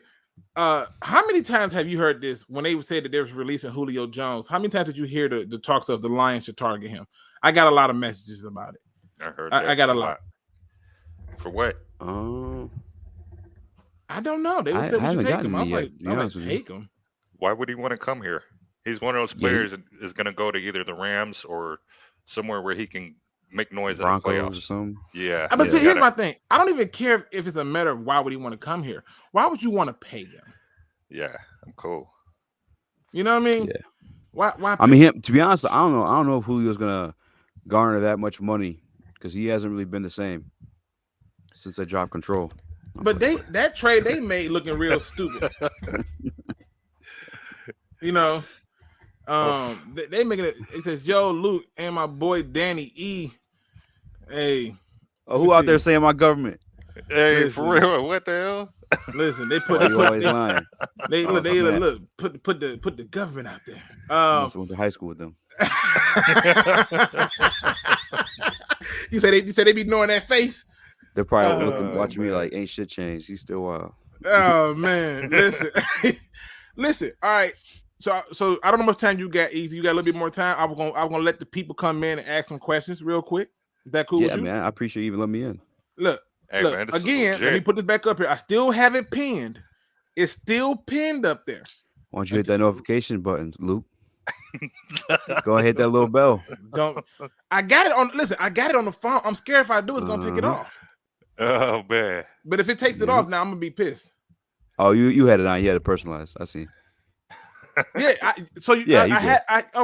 had it where it'll tell me. You know, it was doing it. It was working. You said where my bank account work is. But in case y'all wonder, this is Woodward Heavyweights. It's with my man Easy and Spence. It's a new channel they just started. It's funny as hell. The clip that I was referencing earlier about the scout talking about Kyle Hamilton, if you wanted to see that, is right even that Skip Bayless versus Charles Barkley. That short alone is fire. Yeah,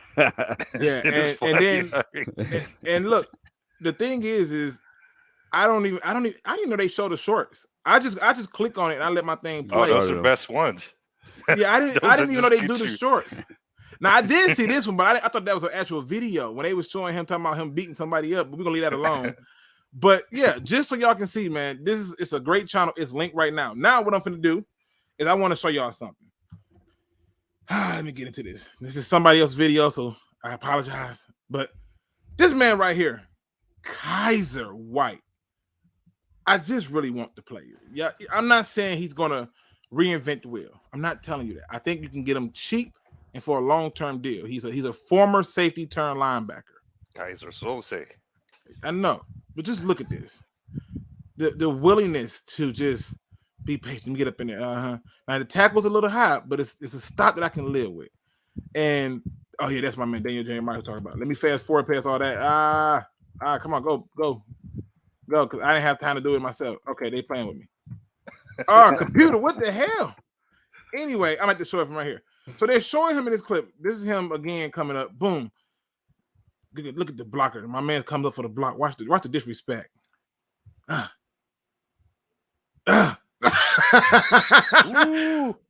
me get over here. Lamar. Because now mind you, I don't know what Lamar ran, but I'm pretty sure he's faster than White. I'm just gonna leave that out there. I'm pretty sure. Faster than White people. I'm joking.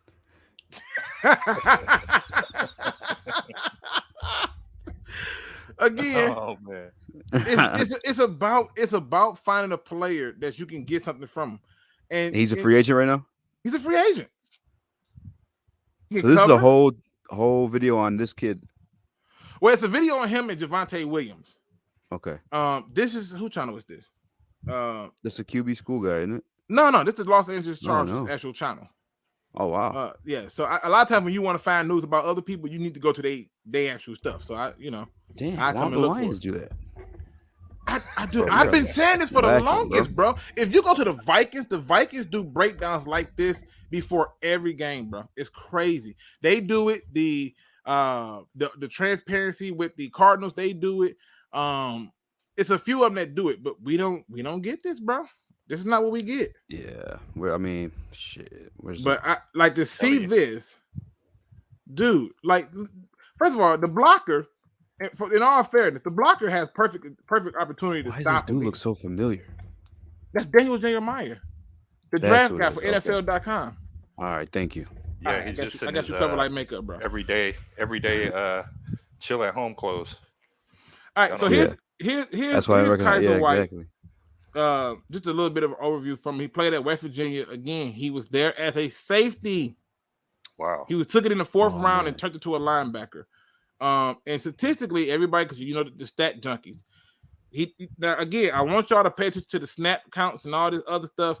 13.7% of the snaps, right? There's nothing to write home about. You figure, okay, there's not a lot going on there. 17 tackles, whatever, right? The next year, 38.2% of the snaps. And you figure, oh, he got 40 tackles, right? Got an interception both those years, but okay, nothing to write home about. But the next year, and I'm a big fan of people who get progression when they are given opportunities. He takes 51.9% of the snaps, gets a half a sack, 77 total tackles. And then they get that man more opportunity. See, when you give somebody more opportunity, they should take advantage of it. 85% of the snaps, 1 sack, 144 tackles, 90 solo. Let's get that out the way. 2 forced fumbles and 2 interceptions. Can we just hate it? Bro, I'm not picky. I want this guy. He's to be a cheap sign. I want this guy. He would be a cheap signing. I can show you some film of him moving, and he would be a cheap signing. Now I'm a mess with Easy. Easy, how you pronounce this man's first name? Let's see. I look at it.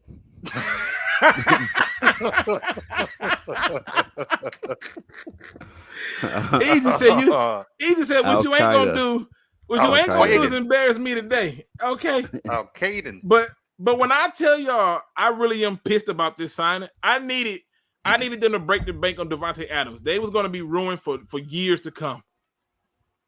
So you know what they finna do now? They finna scramble to bring back Valdez-Scantling. That's what they finna do. They're gonna scramble to bring him back. Julio. Yeah, I think Julio might go there. Even better. Yeah. Lock it up. We want. Yeah, that's what we want. Lock it up. I know us Lions fans are licking our chops this year, though. I don't think it's going to be the same Lions team. We almost had them last year. Let's be honest. The second half, for whatever reason, we almost had them. Though. I felt good last year.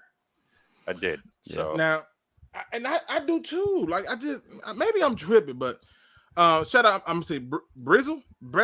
Am I saying that right? I'm probably botching your name. I'm sorry. I suck at names. I should have pulled it easy and did like blah blah blah. What you do? He's like, you ain't gonna embarrass me. He says if you sign Kaiser White, you don't need to draft a linebacker. So I would like this.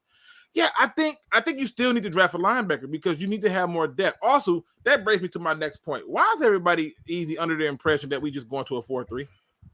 All the man said is we're going to have more 4-man rush. Yeah. He didn't say we were going to a 4-3. He said we're going to have more 4-man rush. Whereas we were sending 3 and a lot of like delayed blitzes, we're just going to automatically send 4 and do more 4-man rush. And everybody automatically just assume we're going to a 4-3. Why is that?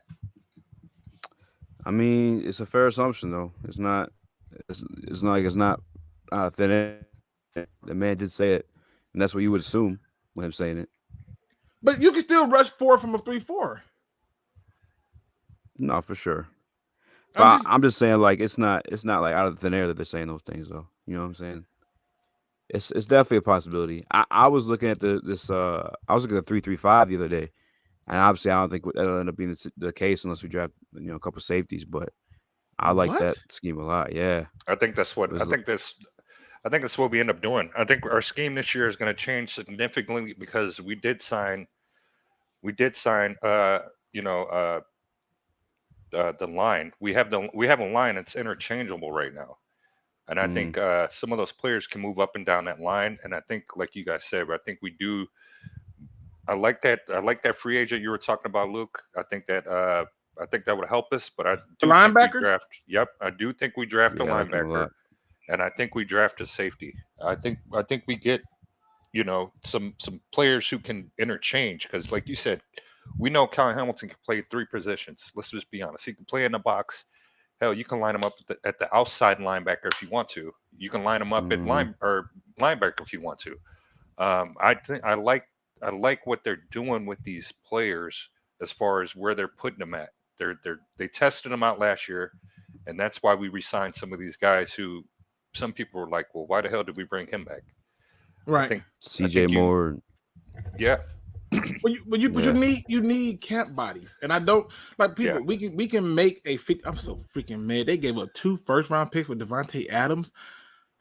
Oh, Raiders and they paid him a quarterback salary. So I was gonna say that's how that. Okay, yeah. When you franchise tag, that's the only way to get out of it is that they trade for you. Yeah, and they did.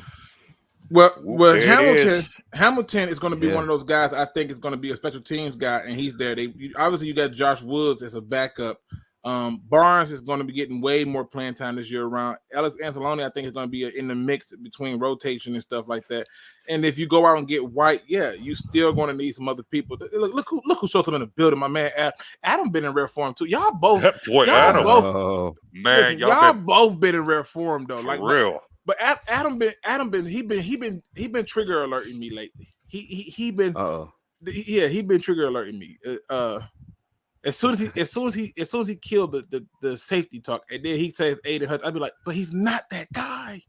No, but I understand why he said it though. Shout out to you, Adam. What up, though? Adam. Wait a minute. What up, though, Adam? He changed his damn picture. I just realized that. What was it official now? It was a picture of him and a girl. Man, go back to that picture. Oh yeah, they broke up.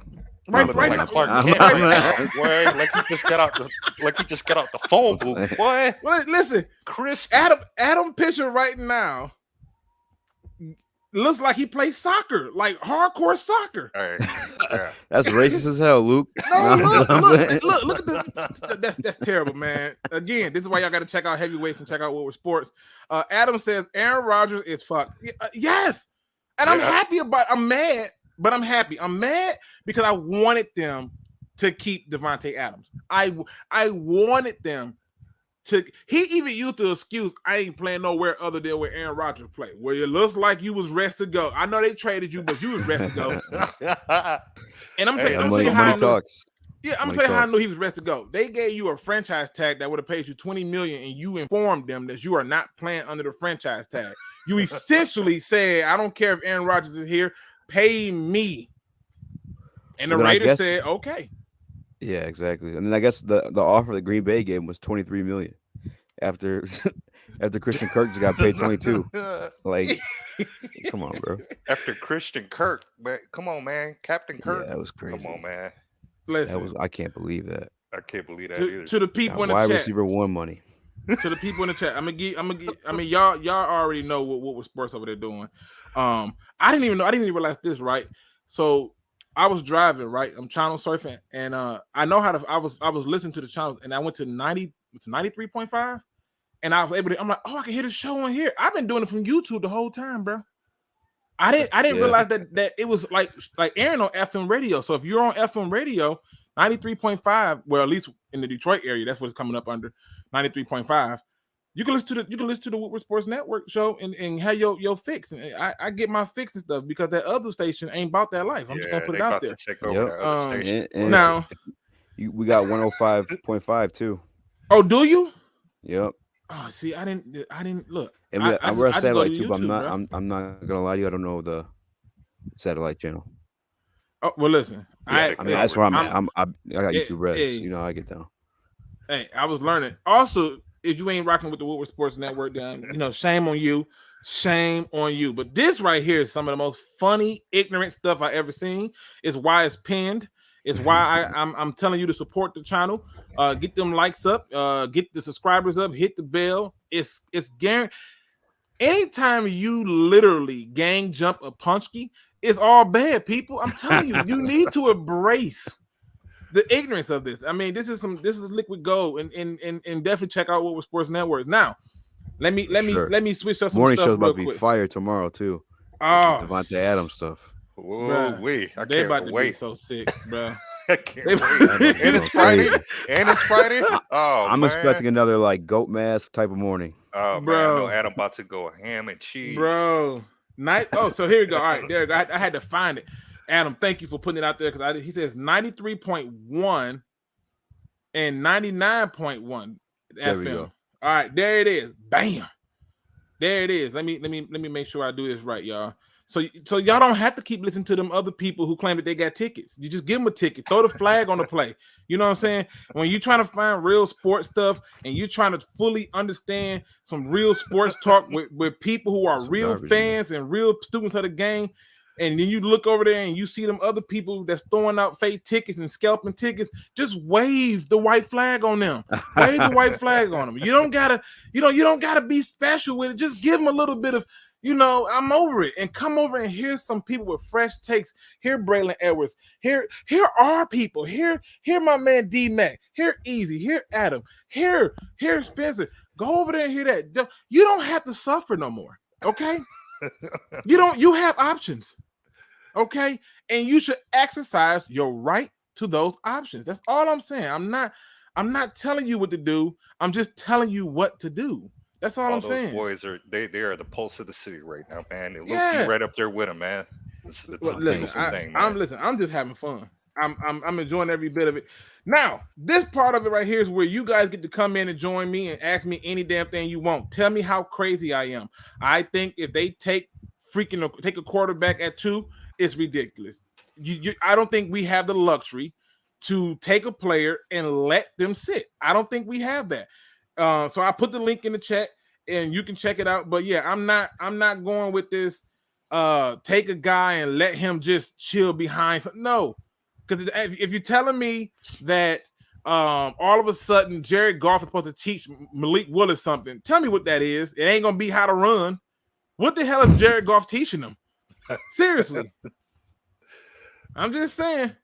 What are we doing? Shout out to my Roar the Lions UK family, man. He says, Luke, you the heart of Detroit. You too. Hey, man, I appreciate that. But I humbly give the heart of YouTube to the late, great Jim Bordeaux. That man found a way to bridge gaps with people I never even thought it was possible. And so I humbly concede that to that man. That right there is the heart. And that's why so many people hurt when he was taken from us way too soon.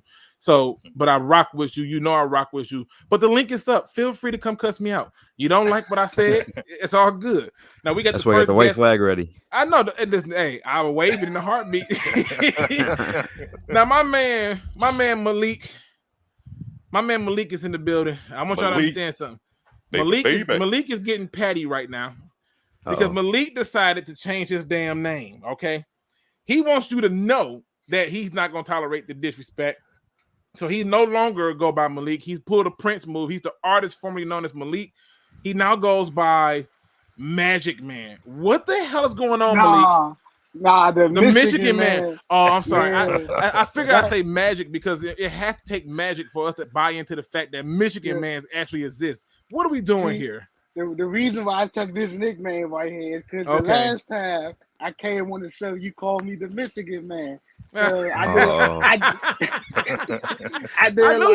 know you've been petty. I did like what most NFL players do, just embrace their nickname. So when I come on out, that's what's up. Man, yeah. But how everybody doing tonight? Hope everybody good. We good, man. Malik, what's up, man? What up, man? Happy St. Patrick's Day. I'm up here. Listen, I'm up here holding my laugh back because Go Lion got patty too. Talking about how much ketchup is needed to make a meal. I don't mess with ketchup. Y'all be what is this? To get indicted sports talk show? No, I don't know what y'all talking about. Okay, I don't even like ketchup. This is team mustard over here. Give me some relish. Y'all think y'all finna set me up? No, I'm not. You not gonna get me today. So Malik, what you got for the people, man? A couple things I wanted to touch on was getting Aiden Hutchinson at number 2 is the best option. Let's just get that out of the way. All right, tell us why though. Tell us why. Tell us why. Because we need pass rush. Last year we had one of the lowest pass rush rates out of most of the teams last year. Our pass rush was not good at all, really. So if you could get pass rush, imagine how good the second and third level of the defense would be. Because if you notice, can I ask you a question, Malik? And we can be fair about this. But wasn't most of our pass rushers out? Romeo was out. Okay. Right? And then you keep going down the line. Flowers Levi wasn't really doing nothing. You talking about he was hurt. Julian was hurt, and they had to play in a different role in the way. So you had a few people who was out. To sit there and just say we didn't have a pass rush, it can be simply answered with because they was hurt.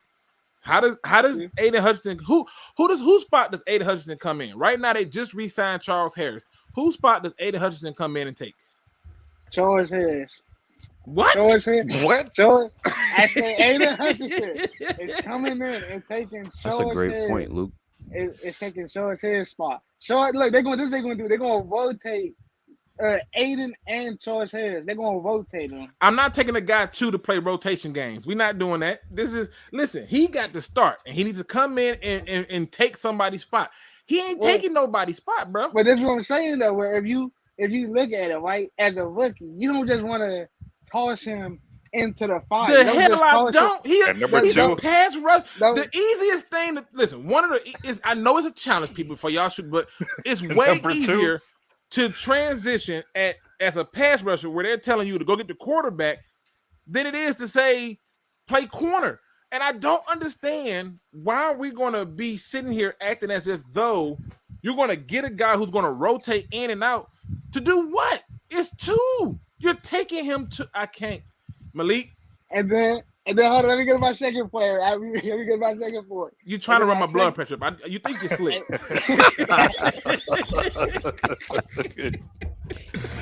And then my second point is why are we not like what is the Lions doing? Like they're just sitting right there, like not going after none of these free agents out here. There's still a lot of couple big names that I'm seeing still in the market. I mean, I just looked on Instagram. I seen a couple of them that came off on the defensive tackle. What's his name? Michael Pierce, Eli Apple. I seen a couple of them just came off the market, but they was on the market up to just then. But we could have had them on our team or something. But I don't know really what the Lions doing right now. That's because free agency is done in phases.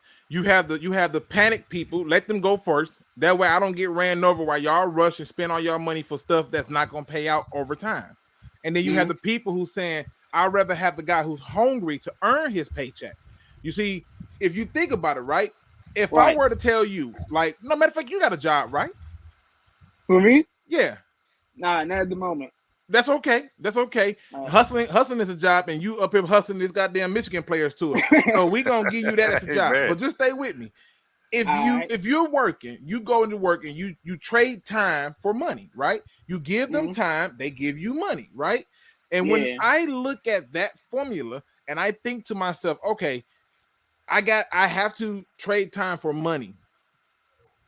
I don't need to run up there and just hire anybody that I want to pay for their time. I hire who I think is going to be with me long term, right? They just had an article that says that the auto industry are losing employees after 1 to 2 days of work. And so when you're seeing that, that's telling me that some people are not willing to take that. For example, we had Jamie Collins. You're not going to tell me he wanted to earn his money here. Okay. Everson Griffin, you ain't going to tell me he wanted to earn his money here. So that's why you're not seeing this rush in free agency. It's no need to rush because there's other phases. What happens when teams cut their roster down to 53? And now you don't spend your money in the earlier part. That makes sense. Now, one player. This is the only way I wouldn't take Aiden Hutchinson to most probably, if the Lions was to go out and free agency and get a top edge rusher that's still out there. That's the only way. Name me that top edge rusher though. You can't just give me that. You got to tell me who that edge rusher is. There's only one edge rusher out here that I could see that I would take, and that's the dude that the Raiders just released. What's his name? Carl The dude Nassib. yeah. So you'll take him over Jodavian Clowney? Yeah, David Conley stay hurt too much for me. Okay, you'll take him over Rasheem Green? Who was Sheen Green play for? The Seattle Seahawks? Hey, I don't know. So yeah, I take him over. I'm just saying, you got some options out here. I'm just saying. The point I'm trying to make to you is before getting locked in on a certain player, let's get locked in on a player who you can get the production out of first and who wants to be here. That's all I'm saying. All right, well, nice talking to all y'all. Hey, salute to that Michigan man. Magic man. Michigan man. My bad, baby. Man. You know what I'm saying? It got to be Magic. He trying to panhandle this stuff to his brother. I mean, but what do y'all think? I mean, because I keep hearing this talk about Aiden Hutchinson, and nobody tells me who he's replacing. What do y'all think about that? You start off with you, Rumble. No, why don't you go first, okay. Rumble? Yeah. I look at it like we're young. I like our young core right now. So I think Aiden coming in right now is, like you said, he'd be one of those players that is going to be rotational. We want an instant starter. That's why I'm so high on Cal Hamilton, because I think he can come in and be an instant starter and really he can replace somebody. He can actually upgrade a spot. and we got the coaches to just groom him immediately. Like, you know, even with Okuda coming back, I think that puts him on the chopping block as well, because, you know, we still have yet to see where we're going to get out of this guy. He was a number 3 overall pick, and I don't think he's earned his keep. So he's got to earn his keep. So regardless, and I've heard them talking about switching them positions or whatever. I mean, you know, man, Romeo was out there with him, and his brothers were both out there like hungry.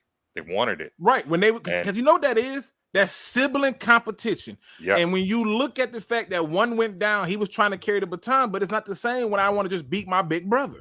Yep. I'm telling you, bro, my big brother, for some reason, I could not beat this man in that Mike Tyson punch out. But when I finally got that win, I never played him again. I talked so much trash. You feel me? So much trash. So I'm just saying, I see you in the back, Anthony. Easy, what do you think? I mean, who the hell is Aiden Hutchinson or Tim? Who are they replacing, bro? Trayvon, who are they replacing? I mean, it's definitely gonna be a rotational situation. That's a great point. I never even thought of it like that. I mean, I don't know when Julian's coming back. I know Achilles takes some time, sometimes more than a year to even be back fully. Okuda looks ahead of schedule, though, I will say that. But yeah, I mean, outside of that, I mean, it probably wouldn't be a rotational piece. I mean, I don't. Maybe Michael Brockers. That's what I'm saying. You can't. We ain't finna play this game. Maybe. But you said but then again, you have the comments made by Campbell. You know, saying talking about the 4-man rush. I'm not gonna. I mean, maybe he goes that route. Brockers plays more of the inside, you know, interior lineman. That's kind of what he plays anyway as a DN now. They have 3-4 sometimes. Now, Rod Swift says Mike Tyson punch out was a one-player game. Don't have me tell you our illegal activities, okay? I mean, let's be honest. I came from a poor family. I wasn't even supposed to have that Atari, so I'm just gonna put it out there. But don't have me telling you all the illegal activities we done did, okay? Y'all be trying to get people indicted, okay? I don't understand Novice, it. what up, man? But let me bring in one of my my brothers. Oh, you good? Oh, let me answer this question real quick. Master Chris says, Akeem.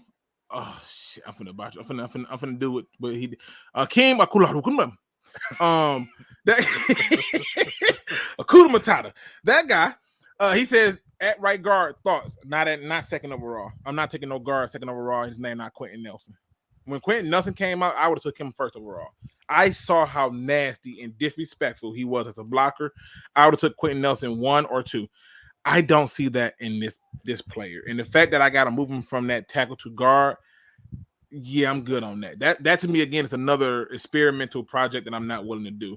Let me bring in my other brother. Y'all don't know this, but we're twins. We share very strong similarities. I'm smart. He's smart. We both like great players. We have an eye for the talent. And although we are miles and miles away, we're still connected by heart. I'm talking about my Royal Alliance UK family member and brother, Anthony. What up, though? Hey, what up, though, Luke? What up, though, Hey, Rumble? What up, though, What's Easy? going on, man? I knew you was coming the moment somebody, aka the Michigan man, he came in with the Aiden Hutchinson talk. I see you back there, Don. Hold tight. He came in talking, man. What do you make of this? I mean, because am I disrespectful for wanting to have a guy who can come in and have immediate impact and be a starter at 2? Is that am I ludicrous and delusional for that thinking? Absolutely not. I mean, given the stage where we are in this rebuild here, we need impact players on this team. We need blue chip prospects on this team.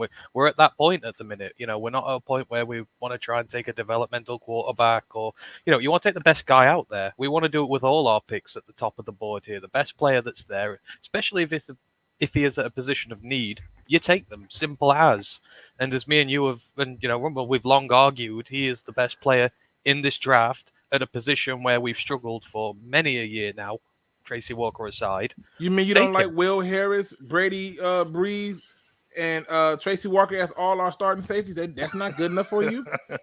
Tracy is, I believe he is, but he needs someone with him. You know, so you don't think that Tracy Brady Breeze story sound lit? You don't like that? I can't say that I do at this moment in time. I can't say that I do. I would just like thought I put it out there. I know.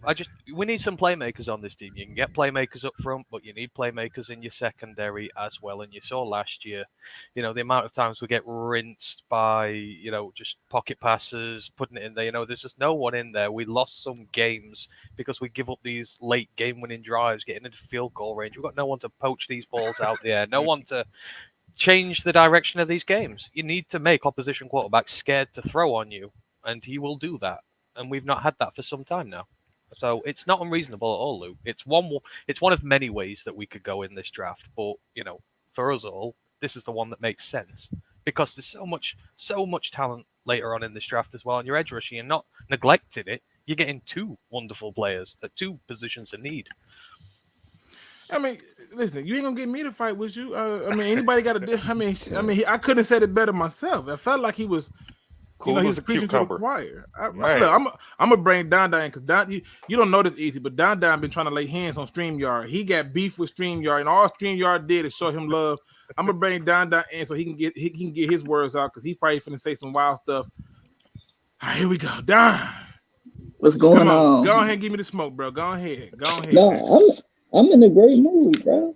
Okay. No more Devontae Adams. I'm in a good mood. I'm mad, today. bro. Listen, y'all don't understand. I needed Devontae Adams to stay in Green Bay. Could you imagine what all they had? If he would have signed that tag, they would have had $70 million or more wrapped up in 2 positions. Bruh, I'm so mad they got two first-round picks for him. Oof. And that was like one of the reason why Aaron Rodgers came back. He said he wanted to play with Devontae Adams. So I don't understand. Yeah, I guess I just read something too that the Packers were willing to match it, but Devontae Adams still wanted to just play elsewhere at that point. I said, people be out here capping. He said, I ain't playing for nobody but A-Rod. They went out and paid A-Rod all that money. He went, so you want me to play on the franchise tag and you pay him? Yeah, I'm gonna go on over here. I'm gonna take my service over here where I'm valued. The Lions are on the rise. I mean, you know, this time last year, everyone was taking the mick out of our wide receiver core. Now we have arguably the second best one in the league. You know, the Bears took Equinemius today, and he's nothing on Amon-Ra. It's, you know, we potentially do. That's the way it goes. But Green Bay aren't going to find a guy like Adams to replace him straight. Even with that first round pick, they might be able to do it though. They may. It'll be short term, but I mean, when was the last time they took? They've got 2 picks now, but you know they're going to go on that defense and find some guys on there as well. That's what they like to do. It's where they've always built from. Well, you know, they let the world tell it nobody's helped out Aaron Rodgers. Hey, let me ask y'all about the Baker Mayfield. Do you think he should have requested a trade? Like they didn't get Deshaun Watson. Do you think he should have just stayed put? They've treated him horrendously. I think he's treated them horrendously. Like, listen, like he I don't know, man. He had 2 perennial Pro Bowl receivers that for whatever reason, he could not gel with these guys. But that's not even the problem, though. You know what the problem with Baker Mayfield was? If you really look at it and be honest with it, here's a guy that they never really fully built a line around, and he got hurt a few times. And once he got hurt, he was still playing through injuries and giving them all. And when he had a successful season, they was all like, oh, he's the next best thing coming up. And the moment he got hurt, it was turn the tables, and now we want to go and sell the farm for Deshaun Watson. Yeah, trade me. You don't respect what I'm doing here. You don't like what I'm doing here. This is why y'all franchise keep having problems. Y'all don't know how to stay the course. Y'all acting like I wasn't out here getting my ass handed to me. Like y'all, or we gave you receiver weapons. They wasn't even healthy half the time, and they was arguing with coaches. And I don't understand how Baker Mayfield all of a sudden became the scapegoat for media because they want to try to compare him to Patrick Mahomes, who literally has an arsenal around him. How can you not fail? Alex Smith won 11 games with him. So I'm trying to figure out why is Baker Mayfield taking so much heat all of a sudden, because people can't handle the fact that, oh, he got hurt and he was running from injury. Yeah, trade me if I'm him. That's just my opinion. But don't trade him to the Lions. We don't want him here. I see your. See, that's what I'm saying. So I see what you're saying. I was waiting to hear. You was talking mighty high of him for a minute there. I was like, wait. Yeah. I see what you're saying, but I just think he's like oh man, he's like a diva, and he's not a diva yet. He still hasn't shown me. He hasn't had that Stafford-like performances in my book. Stafford did it for 12 years. He's like Detroit. The average-looking girl who wants to be treated like a pretty girl. Exactly. You have to show me, like, you know what I mean? You have to show me, like, put the team on your back. I want to see you do that, like what Stafford was doing, man. Like, let's be honest. Stafford was doing it with some. I mean, come on, man. Galladay, he got Galladay paid. You know, Galladay was the 10th highest paid player before all these new receiver deals came down. Bruh. And this was because of Stafford. Wait a minute. Hold on. This is because of Stafford. Now, I see all my beautiful people in the back. Don. You can take me out. Don, I gotta bring this brother in. Much love, man. This brother was allowing me to travel with him as he moves around this thing called Earth. He was letting me know that there's other places outside of this beautiful city called Detroit. He has one of the coolest beers I've ever seen. He has been able to keep a show going in honor of one of our dear friends being lost. I'm talking about an OG himself, Mr. Curt Steele from Lions on the Prowl. Steele. Kurt showed up in the building. Kurt in the building. Kurt though showed up in the building. Kurt, what's up, you been on vacation out there in the sun. I see the little tan going on, brother. You had me all kind of tight on your Instagram page. I said if he posts one more damn beach, we're gonna have a situation. Yeah. Kurt, welcome back, man. Welcome back home, man. How was the vacation? Vacation was great, man. But I want to talk about the wonderful news. We just got here a few minutes ago. I mean, what in the haberdasheries and hemoglobins, as my boy Tony Baker says, going on here, dude? Did you let that dude out the building? I mean, well, he said he wasn't going to sign. He wasn't going to play underneath the tag. But you said it right. You give Aaron Rodgers the bag, and what I'm supposed to do? Yep. What am I supposed to look like? I'm the best receiver as far as I'm concerned in the league. I see y'all in the back, fellas. Don't go nowhere. Hold tight. You know, I just thought if I'm him and I'm Devontae Adams, and I'm thinking to myself, when I went down, Aaron Rodgers didn't look like Aaron Rodgers. Let's be honest. Soon as he went down, he didn't look like the Aaron Rodgers. And all the MVPs, when you hear people talk about Aaron Rodgers, they don't talk about Super Bowls. When they talk about Tom Brady, all the Super Bowls. You talk about Aaron Rodgers, he's a multiple MVP. Who cares? All them years you won an MVP, you got bounced out of the playoffs quickly and swiftly. Regular season Rodgers. Yeah. They're 7-0 without Devontae Adams. Rodgers still bad, man. I'm not going to discredit Aaron Rodgers. Like he's amazing.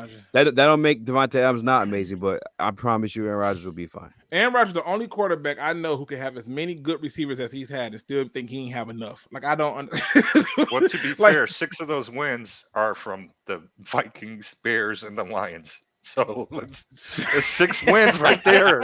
I mean, damn, even if you win a couple more games, you're gonna still win that NFC North. You know what I mean? Dude, like I know. Now- I posted it on Twitter. I know Aaron Rodgers is cussing everybody out. cuss himself out. Start Oh, there. yeah.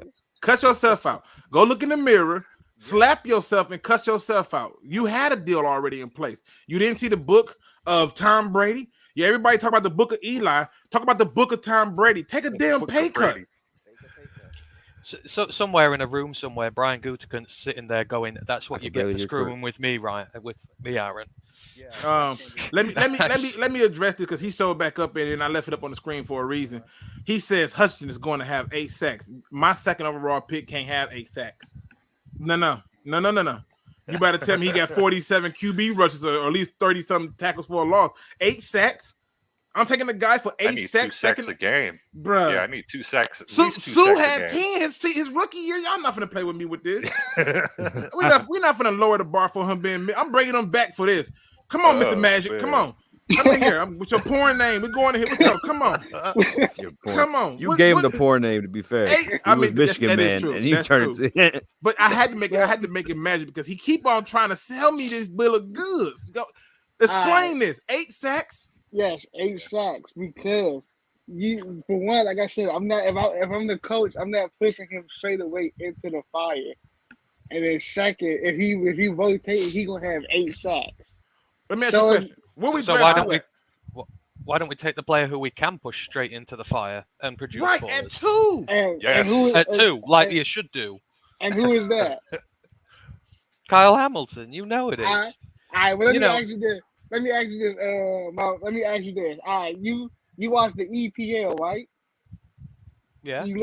So you watch the Chelsea game, right? Occasionally, yes.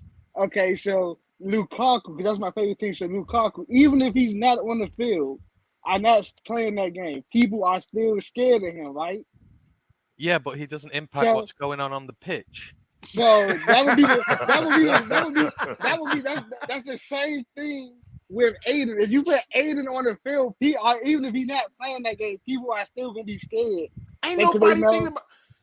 That's the thing. If I ain't you're gonna gonna be kill you on this. scared, I ain't you're gonna gonna be kill scared of Aiden Hutchinson. Aiden Hutchinson is a monster. He is a monster because he's allowing people like you to believe he's worthy of a 1st and 2nd overall pick, and this is unfair. Georgia Look, negated exactly. him in the biggest stage of his college career. Georgia extinguished him. When He's people like- say Kyle Hamilton has to be an all-pro to take him at 2, then, the rest of them have got to have their limits Yes, set he- for them as he- well. He gotta be like, what's that? He gotta be like a night train to somebody for me to take him at 2. I ain't taking no defensive back player at 2. Now he gotta be like a night train or one of them safety from the 80s or something for me to take him at 2. He ain't none of them. Yet you'll take an edge there and let him sit on the bench and earn his paycheck. Oh That's wait, what I'm Kurt, saying. your mic is low for some Yeah, reason now. Kurt, we can't hear Yeah, you, Kurt, brother. your mic's really low. Hold on. What about now? A little bit more. Go a little more. What about now? Oh A yeah. little bit There we more. go. But I can hear you, but just a little bit more. Okay, I got it boosted Right all the way there. up. There we go. Yeah. There we go. There we go. Now There we can we hear go. you. Now, what you were saying, my good brother, because you rejuvenated. You done been to the Lazarus pit while the rest of us out here is exhausted. So we burning up out here. What you got for the people? What you was saying to them? Yeah. If you look at what he's saying, I don't understand like the premise that I'm not taking a guy because he's just a DB. If the guy is worth that pick, he's worth that pick. It doesn't matter where you draft him. He's the best player in this draft. Well, look at it. We look at it like this. Who a couple years ago, who did he take at number 3, and they played at the There are defensive 2 back? different Yeah. positions. Different players. So But still though, Jeffrey who did- Okudah was positions are never different players. labeled as a generational talent. He Nope, was he was he not. never had the measurables. He never looked a class apart from. They did claim he's a peers. shutdown corner, and I took a lot of heat Yeah. for saying that's bullshit. But They say That's wild, yeah. They But say this he is was also the best. They say he Patricia? was Who was They this? say he was- Patricia saying that?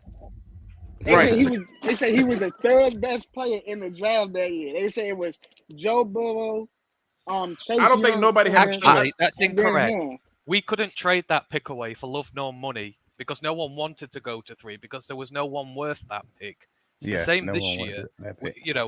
people want to trade out of 2 because they don't feel there is a player who is worthy of that 2 pick. I'm sure we're all going to do it, but you've got to take the best player who's there otherwise. But Okuda was never labeled number 3 player. He was always mocked to us because of need, because we just let Slay go. I think it's as simple as like putting on the tape. Watch Jeff Okuda's college tape and watch Kyle Hamilton's college tape. Just watch Jeff Okuda against Michigan, bro. Donovan Peoples and Nico Collins was killing him, bro. I've never seen so many blatant hold and pulls and grabs in my life. They was killing him, and I'm like, bro, they not throwing a flag. And we could have traded number 3, but we decided to sign Chase Daniels, the highest paid contract to a backup quarterback in the history of the NFL. I'm gone for sure this time. Thank y'all. but I'm telling y'all, don't be surprised on draft day. I won't be surprised. Aiden Hutchinson gets drafted number 2. When he gets drafted number 2, I'm gonna make sure I send all of y'all a box of Kleenex. I'll give you my address. I'm not gonna cry. I'm not gonna cry. What my thing is this: I'm gonna hold him to the same standard y'all are trying to hold the safety to. And I'm going to be very critical of him when I'm not getting. I mean, how many sacks? Because everybody will talk about sacks like sacks the NRBL, but how many sacks did Chase Young have his rookie year? Was it 9? Okay, so the question becomes, if he can't have the impact that, say, a guy like Chase Young had, I'm going to clown on him. That's just the truth. Steve-O says, what do you think about D'Angelo Malone from Western Kentucky? I think he's a big, huge Lions target. He's another one of those guys that I look at like I was with Derek Barnes. I really like this guy because I feel like you can do a lot of the same things you did with Jalen Reed-Maben, but you can also get a guy who can rush the passer. I think you will like him a lot, and he's a guy that I really do like. Now, I got to bring in a few other guests. People, just hold tight for me. My man's D-Map Zoom showed up first, so I'm going in the order that y'all popped into the screen. D-Map Zoom, what up, though? What's going on, guys? How you feeling today? What you got for us, bro? What up, though? Man, I'm just laughing at the fact how bad the Packers just screwed themselves. They screwed themselves so hard. Listen, bro, I could probably they only got a first and a second for Adams. That's it. That's still a lot. That's still a lot when you're just trying to replace receiver. I think it's easy to replace receiver. And this year's draft, sad. Oh, and by the way, Aaron Rodgers to a ridiculous amount of money. He said, "Oh yeah, he gonna bring us to the promised land." Really, but they still don't make it. And they lost St. Brown. They gonna name it St. Brown too to the Bears. All right, so Steve-O and Just Adrian says Young has 7.5 sacks. I'm not good with that, bro. Sue had, I believe, 10. As a D tackle, I'm desiring more at this point where you in the fastest draft. Damn that. I want more. I'm sorry. I'm dropping the edge at 2. I need at least 10 and 10, bro. Clowney he's going to be good. Yeah, Clowney had 10 in his first 3 years. That's not good enough. Picks can, and he was the consensus number 1 pick. He got 10 sacks in 3 years. It's not guaranteed. Yeah, it's not. What you got for us, Easy? No, I was gonna say, I don't remember what the fuck I was gonna say, to be honest with you. Easy. You must have had your medicine. I know what's going on here. He says, I don't remember.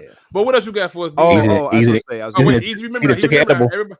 Right, look, it's coming back now. It was going with the wind. I'm cool with the 8 sacks, whatever, and all that stuff like that. Like, I think Hutchinson can be a good player. I just think Hamilton is gonna be that much better.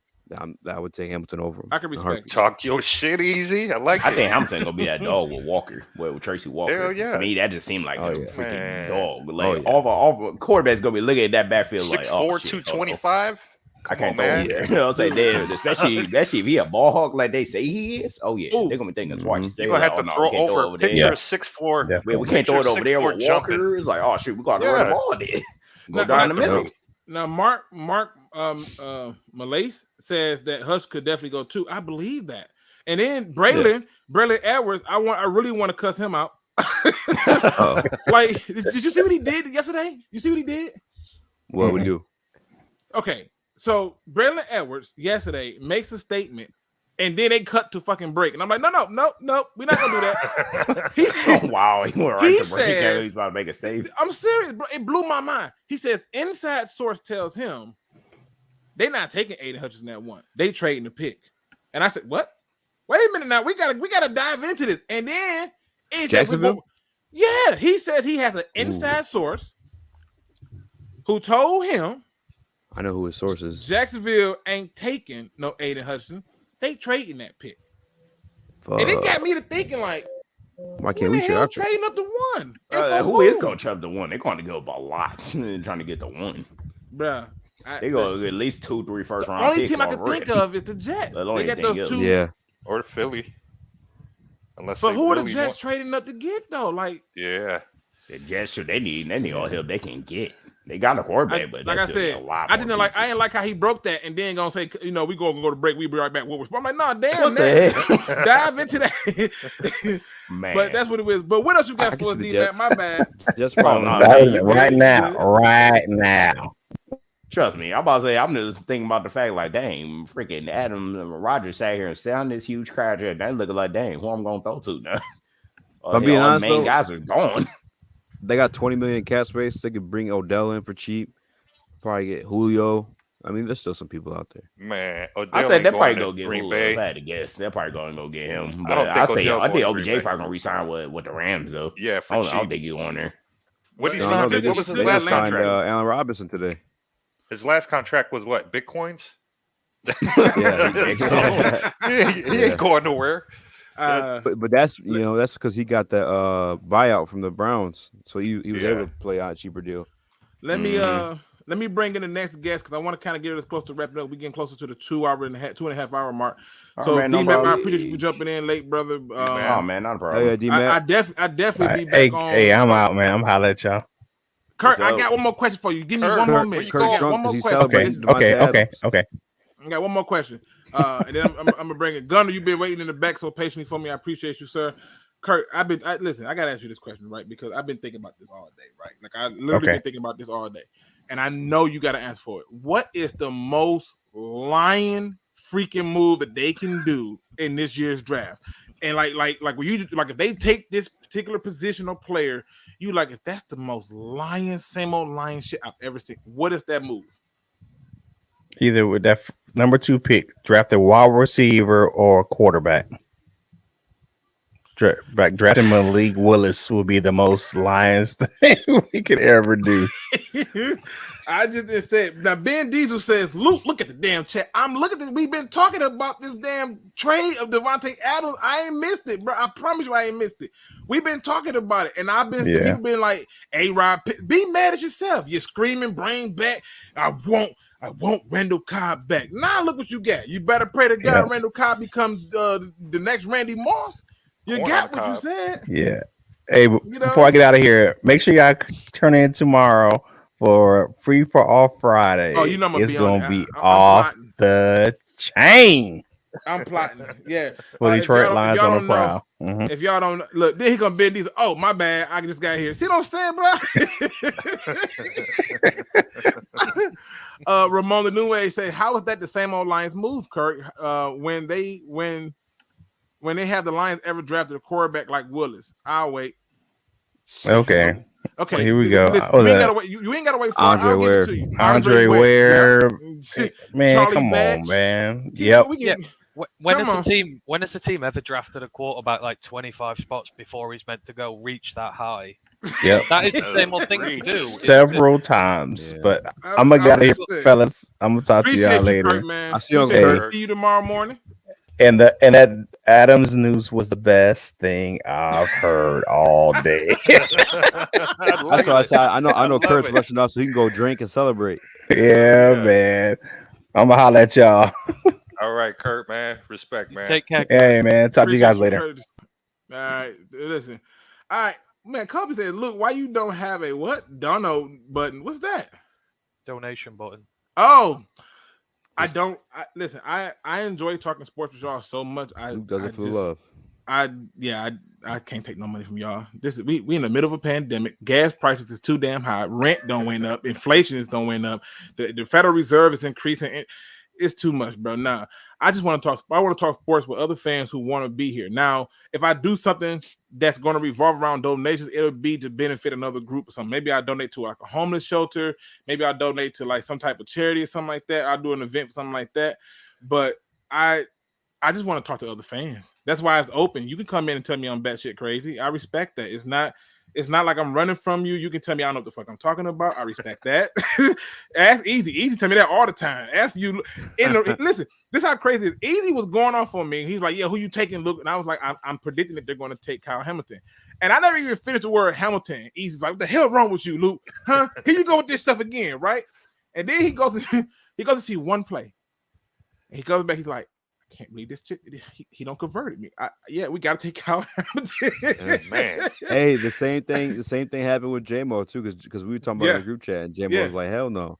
You must have been working something. I sent him the same videos you sent me, and he was like, oh, we got to take him. and you guys know how stubborn J-Mo is. Like, J-Mo switched quick like that via text. Well, you know that's how me and J-Mo met. J-Mo came on to tell me how much I was a douchebag for saying that the Lions are going to take T.J. Hockenson and why they should. And he's like, we're not taking no tight end. That's a bunch of bull, And I was like, okay, it's gonna happen. And then we took him. He ended up becoming the president of the fan club once I started showing, like, look, this is what he brings to the table. And while he's been a little bit, just a little bit, lacking in his blocking, because I think it's just the poor scheme and how they're trying to get him to move. And plus, it's the fact that they're not consistent in running the ball like they were in Iowa. Yeah, you got to get used to doing things. It's muscle memory. That's all it is. There's a reason why when boxers go out before they have a match, they go back and try to get that muscle memory down. Unless you're Floyd Mayweather, you're gonna just dodge every goddamn thing like you Neo from the Matrix. But that's another story. The Matrix for real. Let me bring in Ghost Gunner so he can be the final guest before we get into the final thought. Gunner, what you got for the show, bro? As you can see, I changed my profile He's still picture. Crazy? You ain't wrong. He slid that in there, slicked him off. Like, yeah, he's still crazy, bro. Yeah. What you got for the people, man? But yes, as you can see, I changed my profile picture. I know, bro. That other photo you had, I didn't know what was going on. I don't know when that happened. As I don't remember changing it to that. It just kind of changed when I used StreamYard for myself the first time. And I just kind of let it stay there as I thought it was funny. Anyways. It's all good. What you got for us, man? Man, I'm so tired of this Deshaun Watson stuff. Like, man, pick your spot. What are you doing? It's not that hard. I knew he wasn't gonna pick the Panthers. I thought you're going to a place where you got two dead men walking. Like, I don't know what you think you're gonna do over there. Nope. But you want to hear him out. I mean, maybe they had a deal or some type of plan. Yeah, wrong. My friend AJ, he's a massive Atlanta sports fan. You can't tell him nothing about Matt Ryan. Matt Ryan to him is what Stafford is to us, except for Easy's. I know he want him out the door, but that ain't. We gonna leave that alone. Easy gave you the vote of approval with that one. I saw a mock trade and I showed it to him. It was like 3 first-rounders, Kyle Pitts and AJ Terrell. He said, I wish they would. Wow. If that did happen, I would be shocked. At that point, they're not going to do anything. Like, he had an MVP like season. What was it, in 2020? And they went 4-12. Like, you got to have a good team around him still. Everybody saw the Stafford trade, saw he won a Super Bowl. Now we're seeing the craziest quarterback market probably in league history, and all these people think they go win. None of them go win. I mean, that's fair. Yeah. Except maybe your Seahawks when they get Baker Mayfield. You know what I'm saying? Hey, listen. I like the Seahawks. I like the Bucs. I just like the Lions. I like 3 NFC teams. Y'all can judge me, but it's been the truth since I've been talking about this. I know you get your hands in the air. Tom Brady coming back after 40 days. I fucking hated it. I was so hated. No, you were ready for Kyle Trask or Blaine Gabbert. I was just ready. I was just ready for them to start the transition for the next quarterback, because at this point, Kyle Trask. I don't think Brady coming back is good for the team. You're delaying something further, and then if they turn, let's just say hypothetically the Bucs put a loss, and then they can then get a pick in a decent spot to get the quarterback. Now if they go out and win and then lose again in the playoffs to Matthew Stafford, then it's like, what the hell? So that's what I'm saying. It's just too much for me. You don't have to worry. Brady's gonna be there till 50. Oh, fuck life. Shout out to Steve. He says Luke tries to convert everybody like it's the fans that make the pick. Not true. What I try to do is and Dr. Detroit co-signed it and said, right, Steve-O. But what I try to do is I try to have people, if you're going to have a viewpoint, defend it. Support the viewpoint. Make it make sense. Don't just come in here and tell me, oh, we're taking Batman because it's freaking Batman. Why? Where does he fit at? What clues did you get that tells me he's going to be helpful to this team? I don't want you just taking somebody because they got a name. And a lot of times this fan base wants if you see how many messages I get when a person gets released, if they release, like, okay, I'll give you a perfect example. They released, when they released Julio Jones, you should see how many messages I get. Hey, Luke, we can go get Julio Jones now. Like, I'll take Julio Jones from like 4 or 5 years ago, not no more. Right, but that man got no hammies. But this is what I'm getting, and this is what makes me say, "Hey, support your answer." That's all I'm saying. So, I'm not trying to convince the fans, but I support my view, and I support it with every piece of evidence I have. Now, my draft record for prediction is pretty much unscathed, except for the 1 year I told you that we cannot keep a person for 3 years because it's a dead man walking. He said Batman would be a beast at linebacker. He gonna cheat his way through the whole match. You got all them gadgets and stuff. That would be a beast at linebacker, honestly. Yeah, what position would Batman play? What if we take Lloyd at 2? I wish they would. Why you do that to me? Stop. What do you mean? Right, take Lloyd at. Do you mean the Devin? Bruh. No, I thought they meant Lloyd the singer. Bruh. Right, like what? What, man? Batman at safety with Walker, that'd be lit. Oh yeah. That'd be lit. I can see some, you know what I'm saying? He said, nobody throwing in the middle of the field on us. I swear for like the last ever since Diggs and Glover Quin stopped being our safety duo, we've been getting dotted up in the middle of the field every year since. I am tired of it. Even the long ball. From bootsy ass quarterbacks. These bum QBs dotting us up over the middle. Bro, y'all remember the Patriots quarterback? That's what I'm saying. Yeah. I'm gonna try to get GQ on actually. Miracle.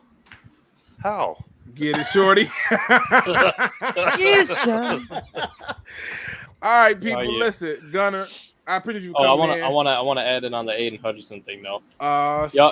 So I want to talk about the 8. No. I'm just trying to. All right, listen. If he gets 8 sacks, I ain't gonna be upset about the 8 sacks, about the whole 8 sack thing, because I don't really give a shit about sack number, anyways. Are you disrupting the whole play every time you're on the field? Right. Mm-hmm. Like, are we seeing a major? I don't see that with him. Personally, I don't.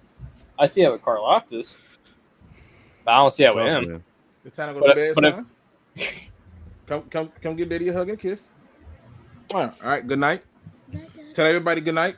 Good night. All right, go to the bedroom. Night, Junior.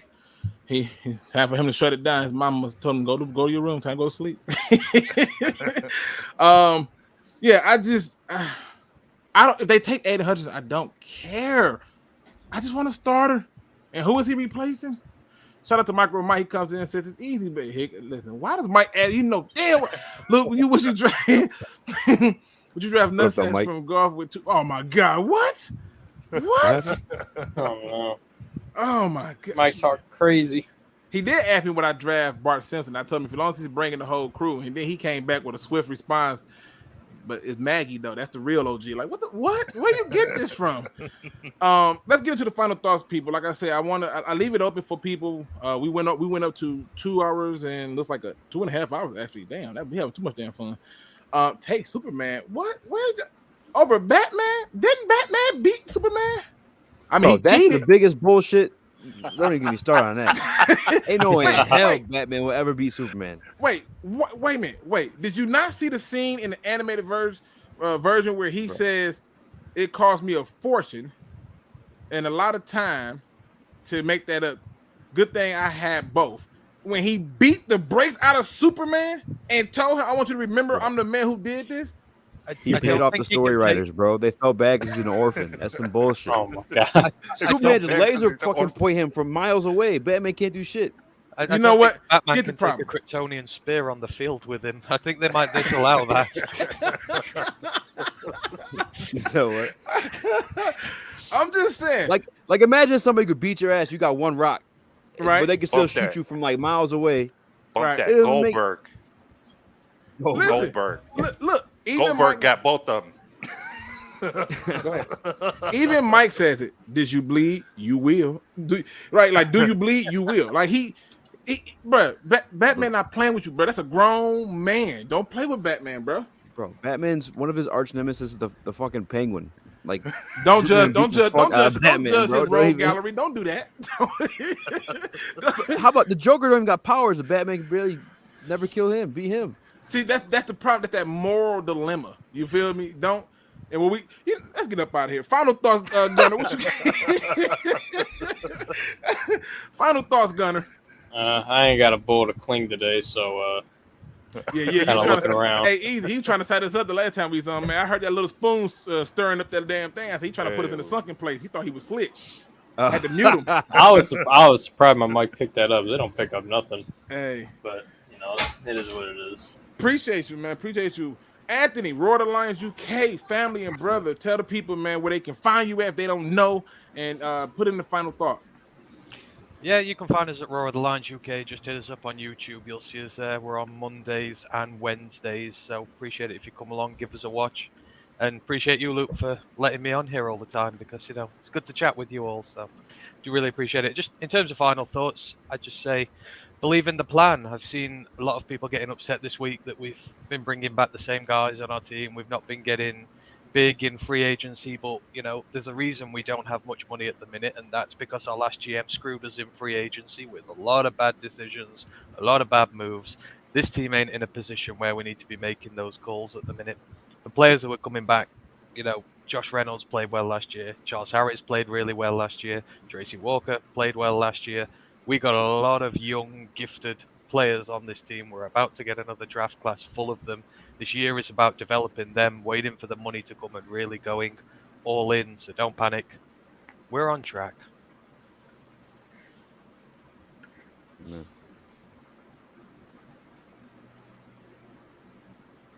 SpeakEZ, baby. Ain't no way.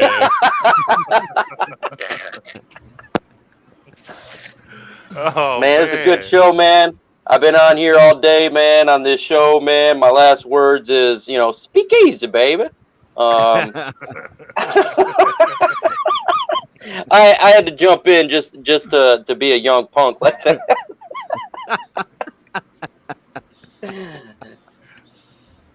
Oh my goodness. I gotta check out that show you did with Adam today. Oh yeah, me too, man. Oh wow. Look, the crazy part of it all is this. Easy got everybody in the chat going nuts. Look, Lions Lee is like, just stop it. Right, Batman got clapped by the villains over and over, but was left to drown in a pit of acid or some shit. He weak as fuck. You know what I mean? Why you do this? we gonna come over here and do this on. We gonna come on the heavyweights and we gonna revisit this. Cause I'm finna show y'all why Batman is not to be messed with, bro. Y'all gonna stop playing with that man. He literally. Do you bleed? Float. You will. Exactly. Stop playing, man. Literally, because he's only alive because he said Martha, bro. He would have been dead. He would have had. He didn't lucky his. Right. Did we that's facts, bro. Did we not forget that all he had to do was say Martha, and that's what slowed down the death? I mean, come on. Yeah, he lucky, dog. He'd be dead. That shit made me so mad. I was so mad when I was watching that movie. Dude, hey, I'm just saying, bro. You saw what happened. You saw it. It's bullshit. Ain't no way. Hey, it's history, man. It's a bullet. Can fly above and shoots lasers out of his fucking eyes. Like, bro, there's no way Batman could do shit to him. Literally, this Batman, this dude. Superman, lasers, dead. Just like that. Now, you know what? One of the movie like that, though, they just did a animated one like Injustice where that kind of something like that happened. I don't even watch it anymore. I don't give it time of day. That's some bullshit. Ain't a fucking thing. My man's Mike. You give him your final thoughts. You good? I can go to the next person. Man, I'm gonna give you my final thoughts. I've been on here for 2.5 minutes, working real hard on this podcast.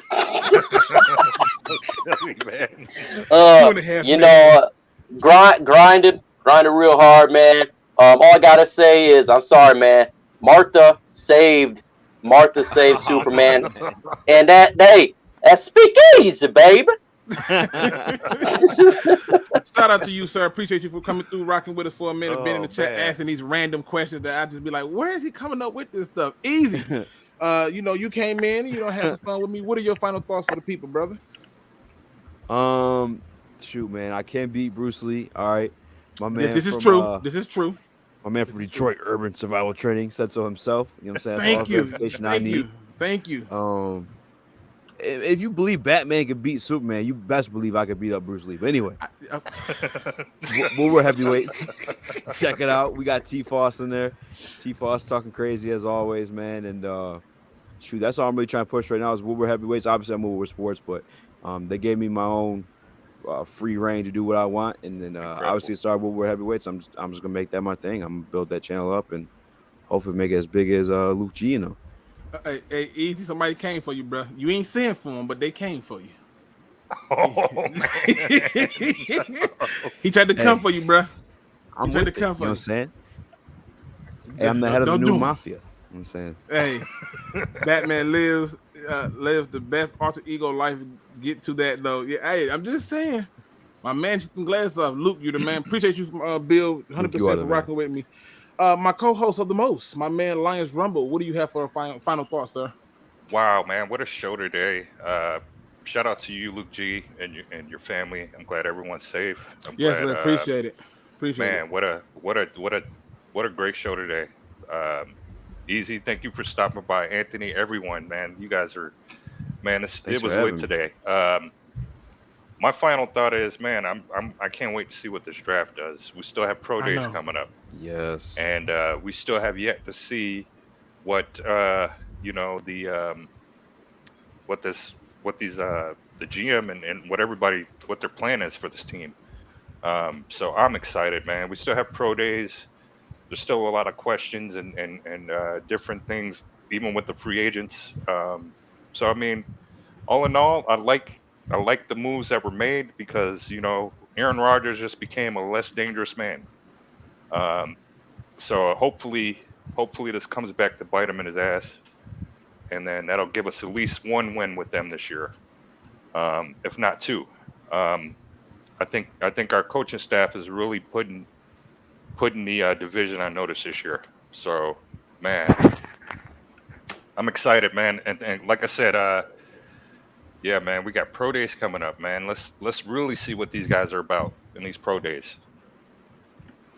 100%. Now, shout out to every person who came into the chat, rock with me. Everybody who hit the thumbs up, the replay gang, all the people who came on the guests, and everybody, just having fun talking sports. And we did it respectfully and have fun. I enjoyed every bit of it. I try my best to keep this as open as possible. Again, if you go back, you'll see it pinned up really early. Woodward Sports Heavyweights with my man Easy and Spencer. Some of the funniest, most entertaining, and informative sports talk you're going to get.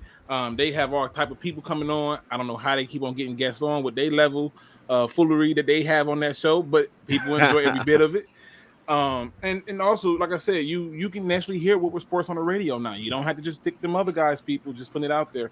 But you know me, I can't end the show unless I do it on a positive note. Today's positive quote came from an unlikely source. It comes from one Mr. Scrooge McDuck. You know, that rich duck that is stingy, don't want to give up a single dime. But he has a very good quote. I think we can all agree with this one. He says, "Live each day as if it's the first day of your life." Now, when I first thought of this, my mind instantly rolled to when you was a child, right? But then I had to think, when I was a child, I had no cares in the world. I was oblivious to all the worries of this place. I just lived, and I was in the moment of myself. And you have to find a way to be in the moment of yourself. You have to find a way to be oblivious to all the noise around you. Do not be persuaded or pushed or move into a direction because people around you don't like the way you move. They're watching the way you move because you move so good. Simply just live in your moment. Be in that moment. Don't get caught up in trying to catch up with the Joneses.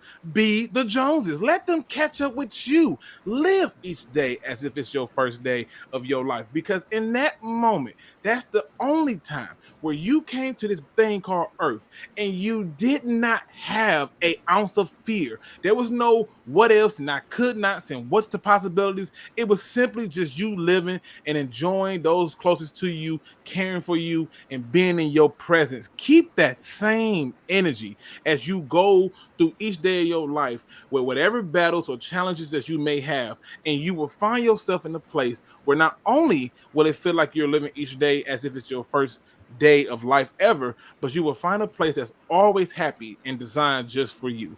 And with that being said, ladies and gentlemen, please hit that like, subscribe, and notification bell. And as always, don't be no chump. Please do your research. We are out.